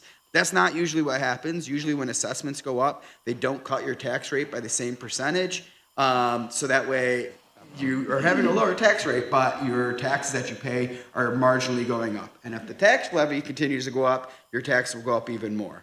So it's complicated, as Christy had said. Yeah, and then just recently, like last year, we authorized to follow suit with the county and offer the same exemptions for seniors. So then our tax resources went down significantly this year. But there's other ways too of dealing with budget. Like for example, the previous mayor for the Village of Liverpool, I jokingly call him the sewer king, but he was obsessed with sewers, which is not a bad thing. And our sewer rate in the Village of Liverpool is extremely low. What you pay to have sewage in the village is a bargain, because they're in such good shape that we're not going to then kind of work with, we kind of keep our own separate sewer system maintained and funded. So there's always balances. I know that when we first moved to the Village of Liverpool, my husband and I constantly heard, I love the Village of Liverpool, but those taxes. I love the village, but those taxes. And we just responded with, you get what you pay for. Okay. Hi, my name is Marisol, and I live on the west side. And my question for you was whether or not there are any restrictions in the budget that you pass, and specifically the line items. For example, I was looking at the programs and the mandates that you have in the county, and specifically I was looking at public safety, and I know with the police there's the 287G program, which is the federal government has an agreement with the local police to have local police enforce immigration enforcement and hold people that may be undocumented. And I'm wondering if the county could put some sort of restriction on having a policy like that, or if there's ever been any kind of restriction of any sort, and if so, how is that restriction or policy followed? How do you ensure that it's, how do you ensure oversight, and then also, what do your audits look like? So any type of those type of things are usually legislative resolutions or local laws to be able to do anything like that. And it depends on what the state law says, and it depends on what the federal law is. So in terms of that, it's usually a local law that's passed if we're going to do anything like that. In terms of restriction of actual budgetary dollars, when the only way there's budgetary dollars restricted is either if it's in a time where actually the finance office puts some sort of austerity measures on it. So obviously during COVID is a great example. We didn't have any idea what was going to happen with revenue. Everybody was concerned, and rightfully so. So we put restrictions or austerity measures on department's budget saying, we're taking 10% off of this and this is all you have to spend. Or during the budget process, sometimes the county legislature may like a program or support a program but need more information about how it's going to be run, how it's going to be implemented. They can put money into contingency. So that basically means until we come back over with a resolution asking for that to be released and be able to be used, that we can't actually use those funds. So those are kind of the ways we can restrict things. The policy side of the house really is legislative in terms of local law or resolutions, and it depends on what type of it is, because a lot of things state statute overrules ours, or we have to get a home rule. So that's a little more intricate in terms of how it's done, and I don't have a great example in my head right now of something like that. But in terms of restricting dollars, it's really a financial or CFO decision if we're going to do any austerity measures, or the legislative can put items in contingency to come back over to be released, are the kind of our two arms in terms of restricting funds. Anybody else? You said it all. I think that part specifically, I'll talk to the audit part. And I'll just also say this too. Our town does not have a police department. We are completely serviced by the Onondaga County Sheriffs. So we are fortunate that we don't have a police budget because of that. We don't have a fire department either. I think only the city and the county. Oh, you guys actually don't have a fire department. Don't you have one? No, thank goodness. Thank God. It's all volunteer. But anyways, the audit, it's different for us specifically. There's no mandate that we have to go for an audit. We do. We have one anyways. It's done by a third party. We put I don't even know because it's a professional service, we probably put an RFP out for it. We've been using the same auditor for a handful of years. They pretty much check our books, make sure that we are doing well, provide suggestions. It's pretty simple. It's pretty easy. I will say this, I'm not as much involved in the audit. I have a comptroller, and I let her be more involved with the audit. I think that makes the most sense since I have such a heavy hand in the budgeting part of things. And at the same time, it becomes very good feedback for me when I start going into my budget meetings with my department heads, because obviously the audit goes department by department. So it really actually is more of an information component for me when I'm able to approach the department heads on how I would like to see their budgets be adjusted before it gets presented to the public. In our case, we just finished our audit. It was presented to us, a final copy of it, about a week ago. And mostly, you know, the audit it's mostly about the process of how you manage the departments. It could be programs, it could be the budgeting, it could be anything. So we did pretty good. There are things that they brought up that definitely we're gonna have to put our hands on with a couple of the departments. But it's mostly about how you manage and the process of how you implement and run things that they're most worried about. Right. The way a legislative body approves specific transfers. Right. And making sure that it's recorded correctly. All the way down to back to when we were talking about fund balances, having a policy on the books that says that your municipality is going to have this percentage in fund balance, and that is a municipal policy. So those are, that They is make another sure you're important following thing. those. You have processes. Yeah. Like strictly following.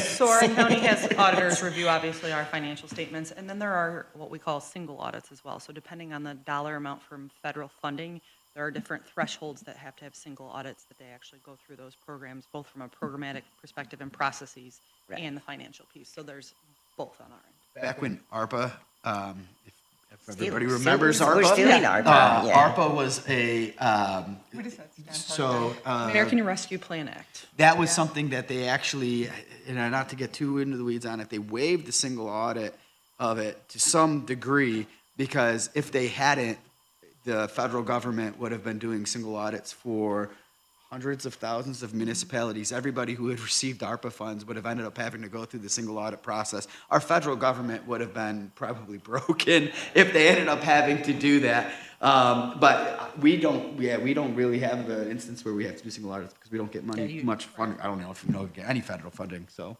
Yeah, so that's more unique to the county, but we do have different audits for specifically federal programs and the thresholds of that. We also do yearly audits, and it's more just to make sure we're on the right track, that we're not making any errors that we did not see. You know, for example, I talked about having too much of a fund balance. You know, I'm sure that was an error that they did not see as an issue until the auditor came in and kind of pointed out that you don't want that. And, you know, it's very important that each department, in their own right, follow procedure in terms of how they run their accountability in terms of how they spend their money. You know, which is, you know, it's key, right, to their balanced budget. And sometimes, you know, in this past audit, we saw that there was in one of the departments, and it didn't seem like an issue, but when the audit comes in, you know, there's like a little open faucet there that you see where, you know, it's streaming too much too fast. You know, so and it's not wrong, it's just not following procedure, and then that's what happens. You can't pay things before they're done. You know, it's just things like that. It's very important that, because if you have one department doing that and maybe two or three, and when you come to realize it, you know, it could be who knows how many, then that becomes an issue, right? Because then you are not going to have a balanced budget. You're going to have a very big problem is what you're going to have in your hands. So those are things that I mean, they seem minuscule, but they're not. and it's the audit that brings that up to your attention.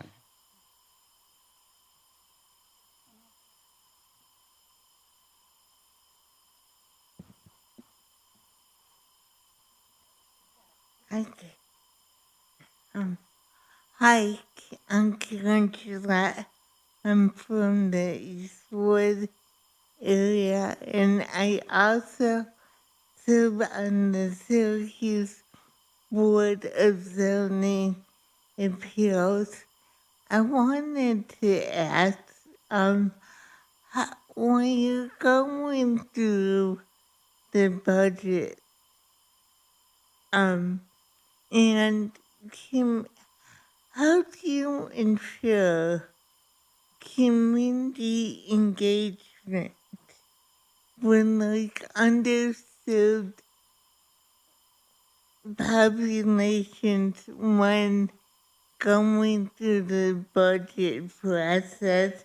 And my follow-up question is, how do you ensure diverse input when in your government services? Like we were talking earlier, I have served on the Board of Zoning Appeals for 6 years, and there still isn't a fully accessible bathroom in City Hall. Yeah, I know. So I'll actually speak to that. So, serving, all citizens. And, for example, I am a teacher. At our budget meeting, we are now providing a visual reference, for those different learners. So people who learn better through visual means versus auditory. We also stream all of our meetings so that if somebody cannot come to the meeting, they're able to access it via Zoom. Fortunately, we got a huge grant through the court system that allowed for us to buy this equipment, that we're able to stream our meetings and project images, because that was not in our budget. With the Village of Liverpool, we do not have handicap accessible doors at all. And, fortunately, it's all one level, and it is, I used to work doing handicap accessibility in architecture. So I actually reached out because our budget is so tight this year and so challenging, and getting grants is a necessity. Fortunately for us, our court system is within our village hall, and they give wonderful grants to the court system. And I basically said, moving forward, can we address the door issue? And that is what they're going to ask for with the grant. So we will actually have handicap accessible doors for the first time, which is still shocking to me, because we also do elections there. I can remember holding the door for somebody in a wheelchair because there was no other way that they were going to get in. It is shocking that buildings still do not have that, and there's not more grants available specifically for that, but there isn't. I looked. And in terms of City Hall, I wasn't aware until you told me a little while ago. I'm going to go check on that for you. Yes, to see what it is that we were going to be able to do. 3-foot radius everywhere.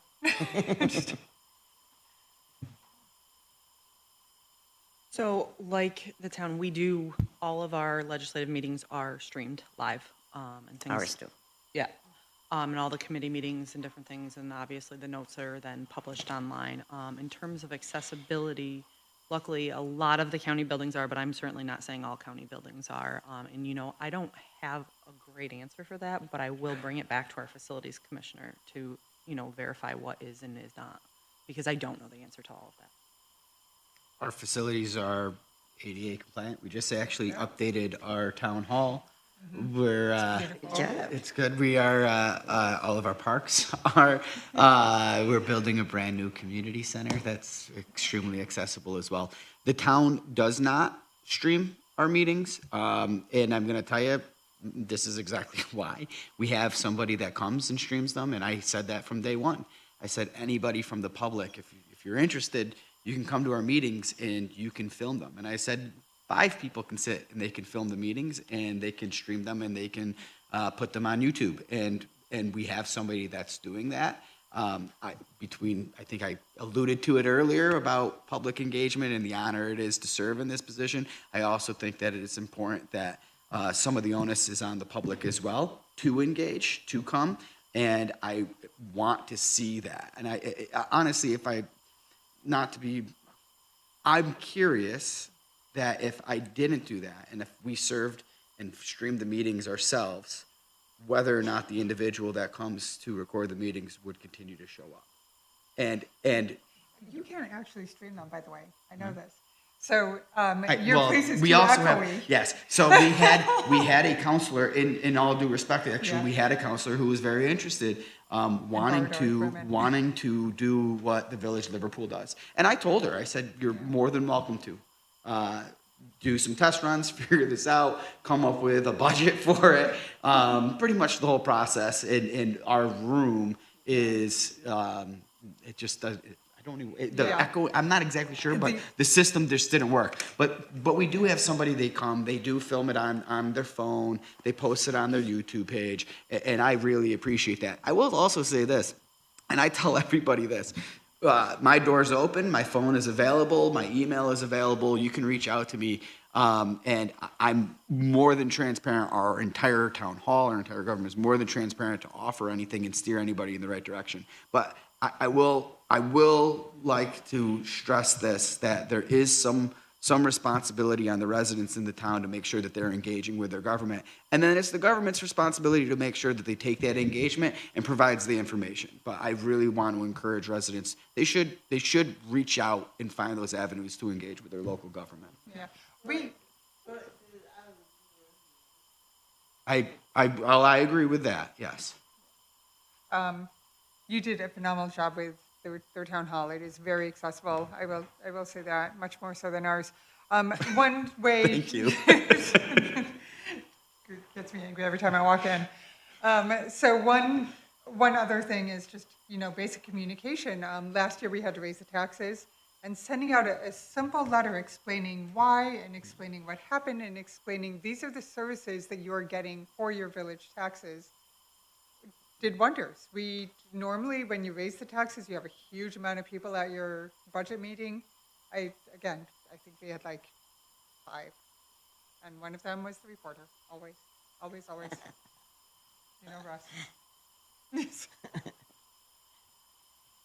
Any other questions? Oh, this has got to be more, it's not boring, I hope, right? We had a lot of absences. I was starting to get, I know it was probably the weather. Oh, okay. Ooh, go on. Are you that student? I am. I'm nerdy and I have tons of questions all the time. Well, then Ask him. Yeah. No, go ahead. You're loud enough too. Yeah. You're nerdy and loud. I am very loud. In terms of community engagement, do you consider using social media platforms? Oh, we do, yes. Yeah. So we do Facebook and Instagram. We just recently looked into this system that would send out text messages. It wasn't worth the money and the manpower to basically run it. So what we're doing now is we're kind of copying the city of Syracuse, because I used to live in the city, and I loved, they had this little brochure that they would put out that would talk about like garbage pickup and special holidays and different things like that. So we're doing that in the village of Liverpool. So too. the town doesn't. And again, we have reasons. Social media? Huh? You're not in social media? We don't have a social media. We are not on any of social media platforms. We do have a website that was I took a very old website, got a brand new website, and the 3 years are up, and we're going to be upgrading it again. I do agree with what the mayor said about, and again, this is tax money. It should be budgeted for, to send out a newsletter once or twice a year. Makes a lot of sense. That's a great way to communicate with the residents. But I'm going to tell you, this is why we don't have a social media. And there's a great real-life example that just recently occurred in my town. And this is just a warning for a lot of folks here as well. Social media is probably one of the lowest places to get accurate and true information. And if social media was a true level of engagement and sentiment of a population, I probably wouldn't be the supervisor right now. Somebody else would be the supervisor if it was dictated by social media. But recently we had a special meeting. What's today? Wednesday? So 2 days ago, we had a special meeting in the town where the town, talking about budget, the town is building this new community center, and there's properties surrounding it that one of them is a Big Lots, it closed. And the town has decided that it's in the best interest to protect the new asset, this community center, to purchase the property surrounding it, and then putting what would be called a request for proposal, putting an RFP out to the developer and community to get plans for what could go surrounding this community center. The idea behind it is not for the town to keep the properties. The idea behind it is for the town to facilitate putting those properties back on the tax roll, while at the same time making sure that our public asset, the community center, is protected. We don't want to see a car repair shop next to the community center. We don't want to see a smoke shop next to the community center. We want to be able that we are part of the process, have input in that process. Well, because of the timing and how this all goes, with bonding, we had to have our special meeting on Monday. And if social media was a pulse on what the public input was, the bonding for this purchase wouldn't have occurred. I'll tell you this, I actually was the only person, I was out on a cliff. I think the rest of my town board was completely opposed to funding this, and one of our counselors was actually on the news saying he was gonna vote no. But when we showed up to the meeting, there was 100 people there, and probably 90% of them were all in support of it. I'm gonna also say this, most of them were folks that were probably 75 years old or older, not very affluent with social media. But they were all there and they all spoke very strongly in support of this. We had business owners there that they spoke in support of this. And all of them obviously were town residents. And going into the meeting, one of the counselors wasn't able to make it. So the 3 other counselors that were there were opposed to it. And they ended up all voting for it, including the one that was on the news that said that he was gonna vote no. He changed his vote and voted for it. So I personally am not on social media either. I don't have any social media accounts myself. So that really is where our idea behind it is I just don't find that to be a really good resource. Now, I know some people are like, well, it's so easy for me to go on Facebook and get some information, and I agree with you on that. I think it is so easy, but at the same time, I think what you're getting from that is not actually good or accurate all the time, and there's better avenues to get better information to be better informed. Yeah, I will say for municipalities, social media, it is a double-edged sword to ask. And by law, you cannot delete any comments or block anybody on your municipality's social media page. And I had an issue with my ex-husband going on. We've talked about this, yeah. And it became problematic. I mean, by the way, divorced him 19 years ago. So the fact that you're still going on the Village of Liverpool Facebook page, comment. That's a him thing. That is a him thing. And by law, we could not block him. We could not delete his comments. They by law had to stay there. We in the city, we have a dedicated person. That's probably what we have. We're on Facebook, Instagram. I'm not sure about TikTok. I don't think that would be somewhere where we would be, but Twitter. LinkedIn, LinkedIn, of course. So yeah, but there's a dedicated person on top of it, social media. cleaning Don't it. consider that social media. Very much becoming social media. Really? Professional Yeah, Wow. that's where they go. Well, that's how, I'm 50, so I'm like, no. Yeah, I don't like it, but it's not about me. I have a LinkedIn It's about account, for but the probably people. haven't updated it Yeah. in For- 10 years. So it, for Actually, us, something got sent to me it's from almost a like, way of sharing good news too, and it is, word spreads very quickly thanks to our village clerk runs our Facebook page, and she does a phenomenal job of like updating and putting happy things and letting me know when. And from the county's perspective, we also use social media, both from the county executive, the county legislature, and a lot of different departments, like our health department and different things like that. So we do. But we utilize also social are very we're- clear, yeah. go to the website first. Yeah. You know. The website, we have we just refurbished our whole website. It's really pretty. It's nice. The Yeah. city's Not at all. website is beautiful, It is actually. completely new. Yes. Yes. We just finished doing that. The village, there's two. Is it? I haven't been on yours in a while. So the lesson, I think the point of it is, obviously my town's very unique with it, so that is a personal policy thing. But no matter what municipality you're with, you should go to the website. You should go to And first government sources, websites. not third. Yeah, there's Yeah, good they're and not bad to it. easy, government websites, because, to integrate all of the departments in a website, their needs, their programs, it's a big, big task. Ours to renew it, it's taken 3 years and we're not done. Yeah, and then new forms come up that they need to be fillable, and where does that go when they hit submit, things like that. Yeah, one of my biggest priorities was updating our website when I came in. Ours wasn't even phone compatible. It was pretty bad. Have to check it out. Thank There we go.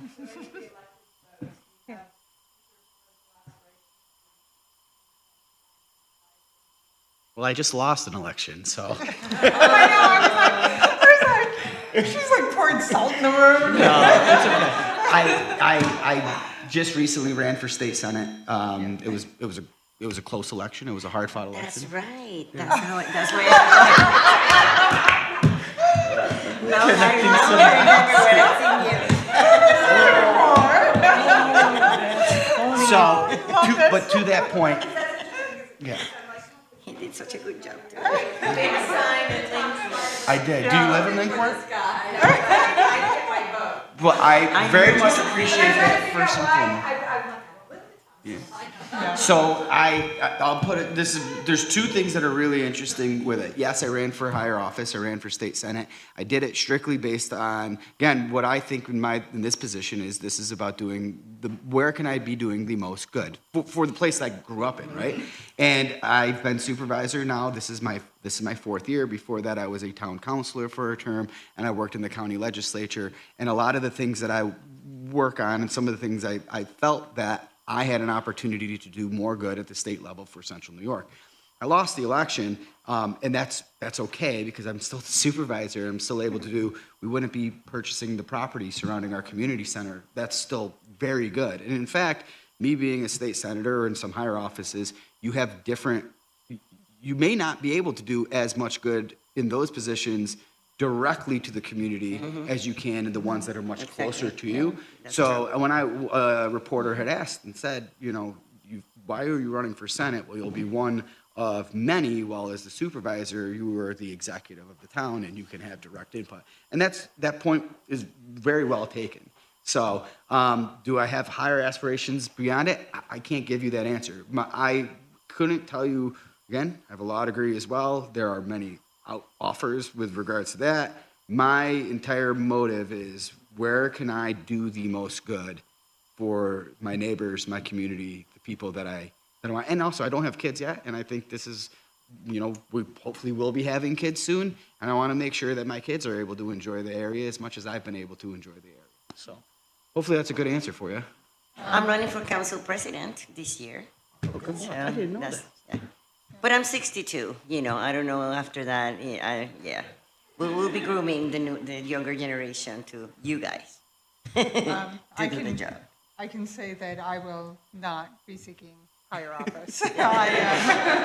I am a teacher, though. My husband, like I said, is retiring. I started this career later in life and discovered that I cannot retire from New York State until I'm 65 and I'm 50. And So 15 more years of teaching. I will say that my goal is to get a job within the state or the county doing either something with housing and community development, though, not teaching. I teach 8th graders. Yeah, so it is, but you know what, it's great training for a career in politics. I'm telling you right now, like, there is nothing you can say to me that's gonna get under my skin.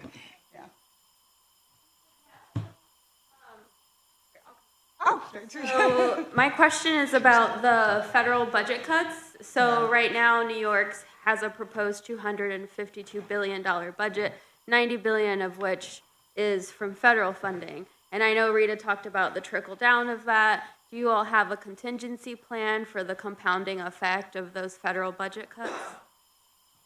Yep. So obviously, right now, there is just a lack of information out there in terms of exactly what they're going to be. We do monitor it daily. We are looking into what programs may be affected.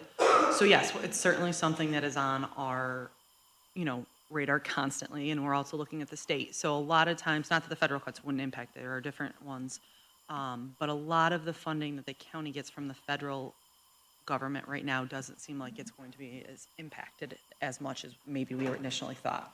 A lot of our stuff comes down, but it also is a trickle effect, like you said. Depending on what the state gets cut, then depends on what things might get pushed down to the county. So the county is responsible for all of the mandated services in the social service world. And obviously, depending on how dollars are done there, more costs can be pushed down. So I don't have yes, that's where we also have to look at potentially fund balance or other things in terms of strategizing. But I don't think there's enough information yet to really know what those dollars are.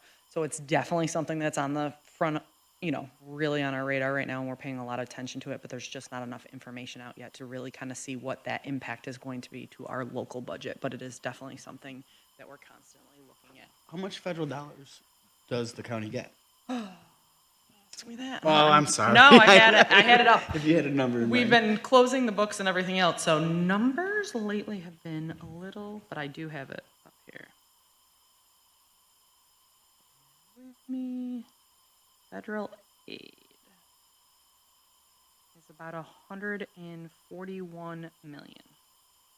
141 million out of 1.5 billion. So it does, it impacts it, but not. Yeah, it's less than 10%, much less than 10%.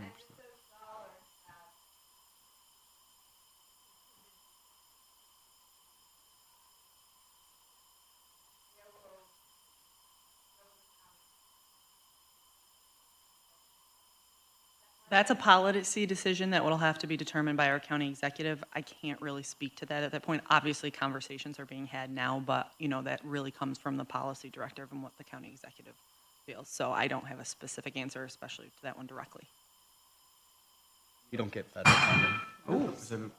No, but it does, county budgets do eventually trickle down, but we don't get federal funding. We get 50 million, but that's canalized through the Syracuse Housing Authority for housing. Yeah, and then the fire department, I think the fire department gets somewhere around 7 or 8 million also, which at this point, like you're saying, we just don't have enough information to know what's going to happen with that. Question over here.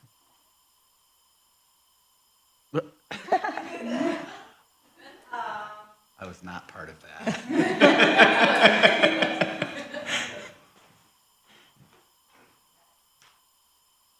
I just was wondering, you talked a little bit about social media and how you can't restrict people. Can you turn off commenting entirely? Are you allowed to do that? I don't know I'm not really sure if you can or not. Honestly, it's an idea. It's an idea, but well, because then maybe there would be pushback from the community, be like, "Oh, you're turning off all the commenting." Yeah, what's that about? I don't really know, and So that's a good legal question, a constitutional question, because the reason you can't delete it and the reason you can't block people is because it would violate their First Amendment rights. Right. Now, I will say this, to be very particular, candidate pages, when you're running for office, they are very well within their rights to restrict you, block you, delete your comments, hide your comments. But municipal governments, they can't. I would venture to say, without any backup for it, that restricting comments, as long as it was equal across the field, would be okay. Yeah. But I'm going to guess no. all right, we're gonna have to ask. I will ask our village lawyer now that, but honestly, I mean, for me, I am the only one impacted by this, and I'm so used to it that I'm like, well, there he goes again. Like, I don't. Yeah, I would agree. It would have to be consistent across the board, Yeah, but I don't and know it's for sure. not. And then sometimes does that defeat the purpose of what you're putting out there anyways? Right. You know. Right, like, are you Now it's trying, no you're different trying to than a communicate website. with Yeah, them and have I a mean- back and forth, but like, one of the things, because I like just started Googling it afterward. One of the things that I had read was that if, it's like about like restricting people's ability to hear about public announcements. So you can't restrict people's ability to hear about public announcements that's for the community, like if you're a municipality. But if that's not restricting somebody's ability to access those announcements, it's just restricting their ability to interact with those. In the same way, you don't have to have a commenting feature on your website. Yes, and even like when we stream our meetings, we have to turn off, we have to mute everyone so we don't have any background noise, and we do that. And I do know that, I remember watching another municipalities, and at the beginning of the meeting, they mentioned, they read off comments or concerns from people that had been emailed in, and it suddenly occurred to me, we'd never done that. We'd never put that out there. But we do have a section of our meetings where we read public comments, so if you email me about a concern, then I will read that at the public meeting. Thanks so much.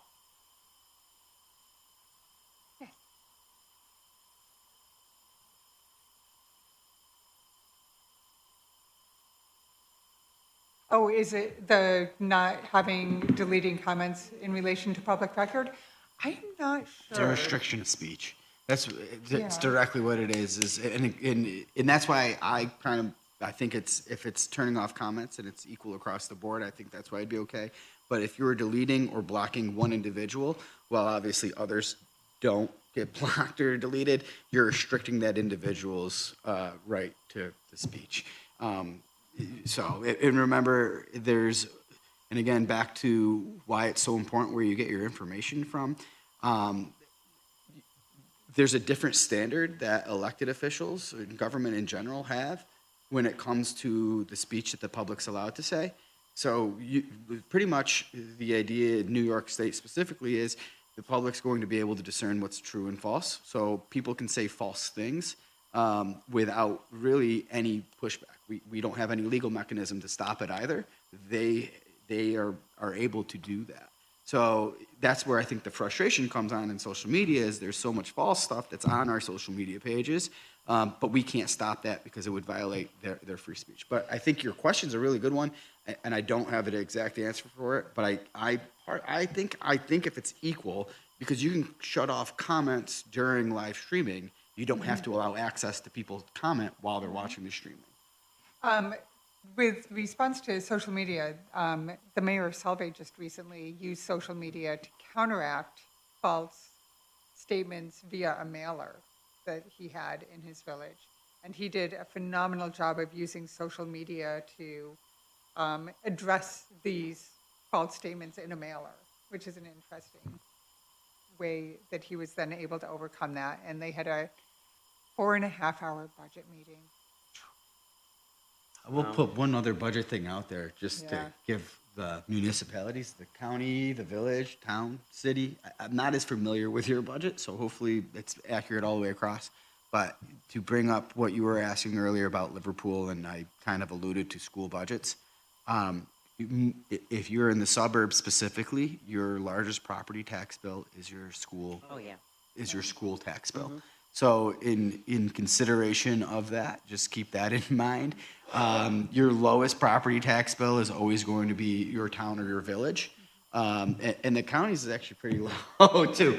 As she had mentioned, they live and die by the sales tax. That is their primary revenue source when it comes to taxes specifically. But if you're ever looking at your tax bill, most people get two. You get one in September. That September bill is 100% school taxes. The one you get at the beginning of the year, if you actually look at your tax bill, from our town's perspective, it's all usually in all capital letters. It says town tax and highway tax. Those are the two that I and the rest of the board have control over. And so a lot of people, they call me to complain about their taxes going up. I'll pull their tax bill up and I'll say, all right, let's look at these two lines. No, in fact, your taxes did not go up this year. And a lot of the time the culprit does go down to the school tax bill. Again, your school taxes go out for a vote by the public. You all have access to vote down or vote for a budget. So it may be the most expensive one, but that is the most democratic option to have input on a budget. And I think, and to that point, it's me trying to give a lot of credit to the local municipalities on keeping your property taxes as low as possible while keeping governments functioning at a very high level. Yeah.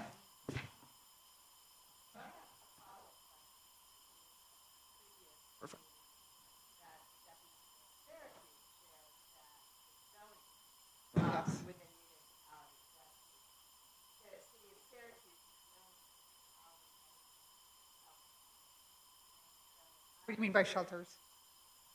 You mean for homeless? Yes. Oh, homeless shelters, okay.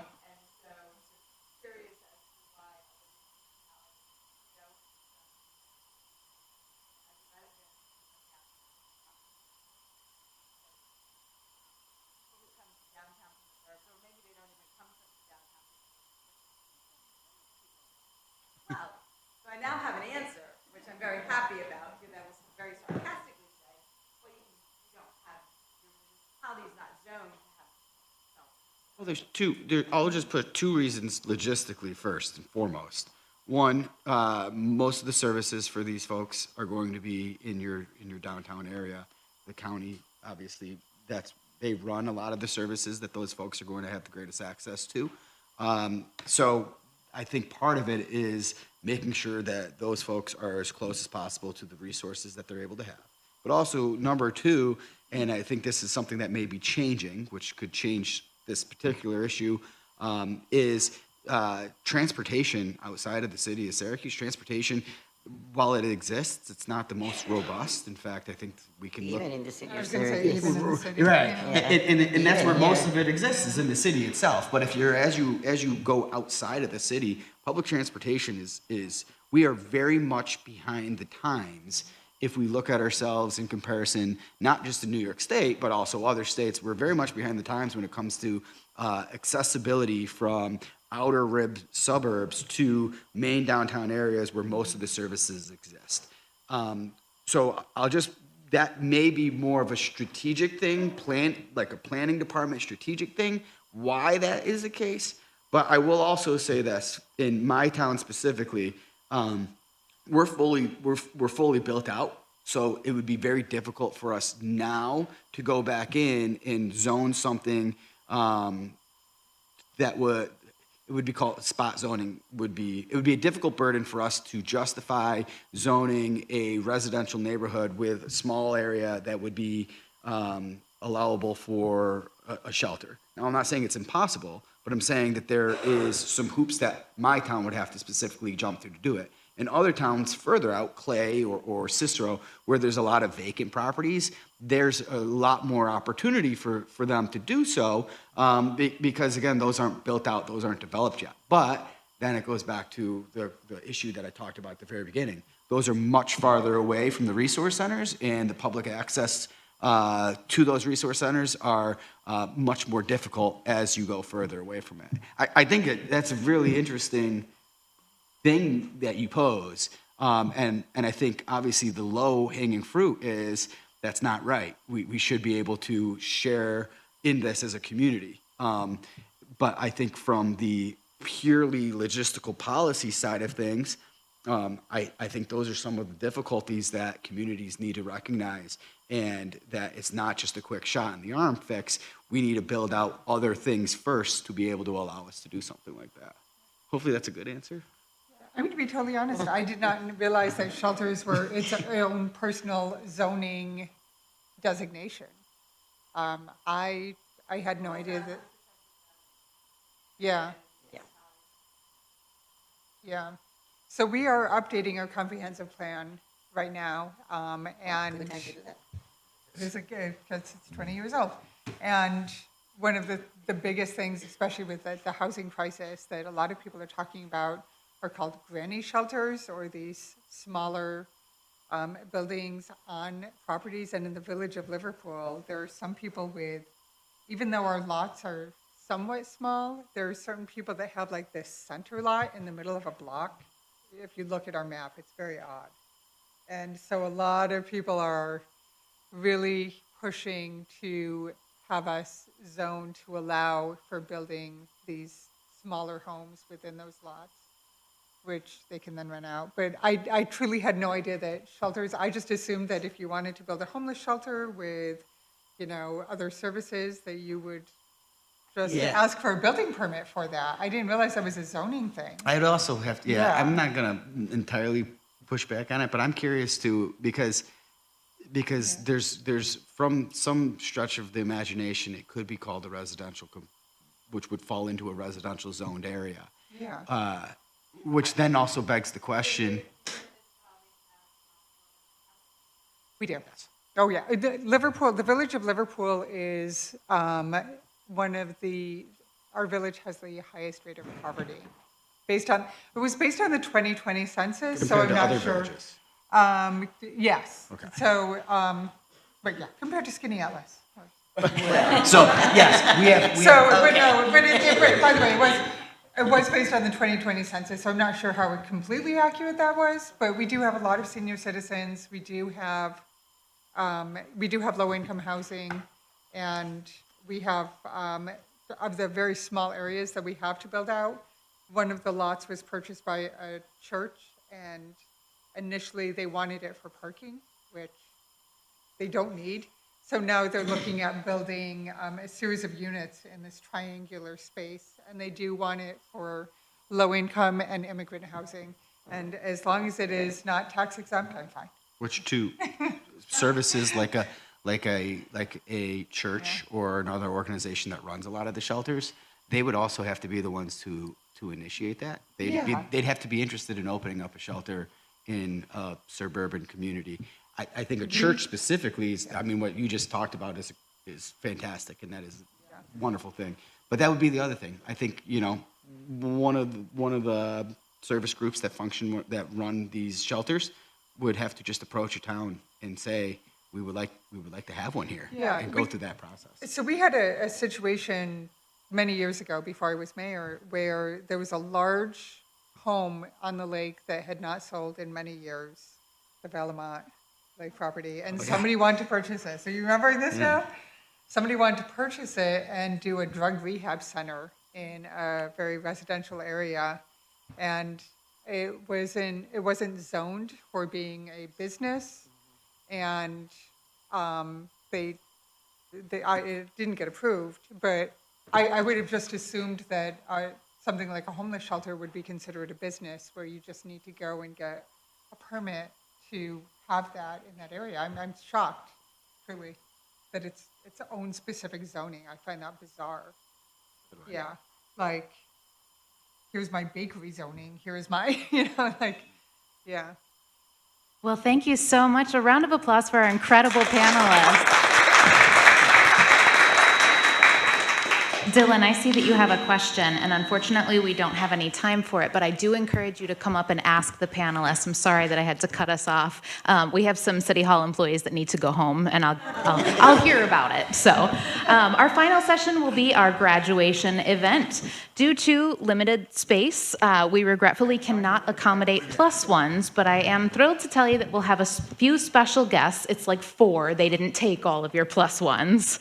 And they will be helping us celebrate this milestone. We will also be photographing you as you receive your graduation certificate, so you don't have to dress up formally, but we do encourage you to wear something that makes you feel great, especially if you're one of those LinkedIn users, Sonali. I will upload our session packet tomorrow and send you an email. I'm also curious to know if any of you found all of the eggs I hid for you this week. Please fill out a program evaluation tonight. If you choose to do it in paper, make sure that you get your name checked off and tell the volunteer what your name is. They don't all know all of your names. And if you do it digitally, show them the confirmation screen, because I will have some more prizes for you next week, and they will be different prizes. Please leave your name tag and take your food home. Have a safe trip home. He'll complain to whoever. To his buddies, I think.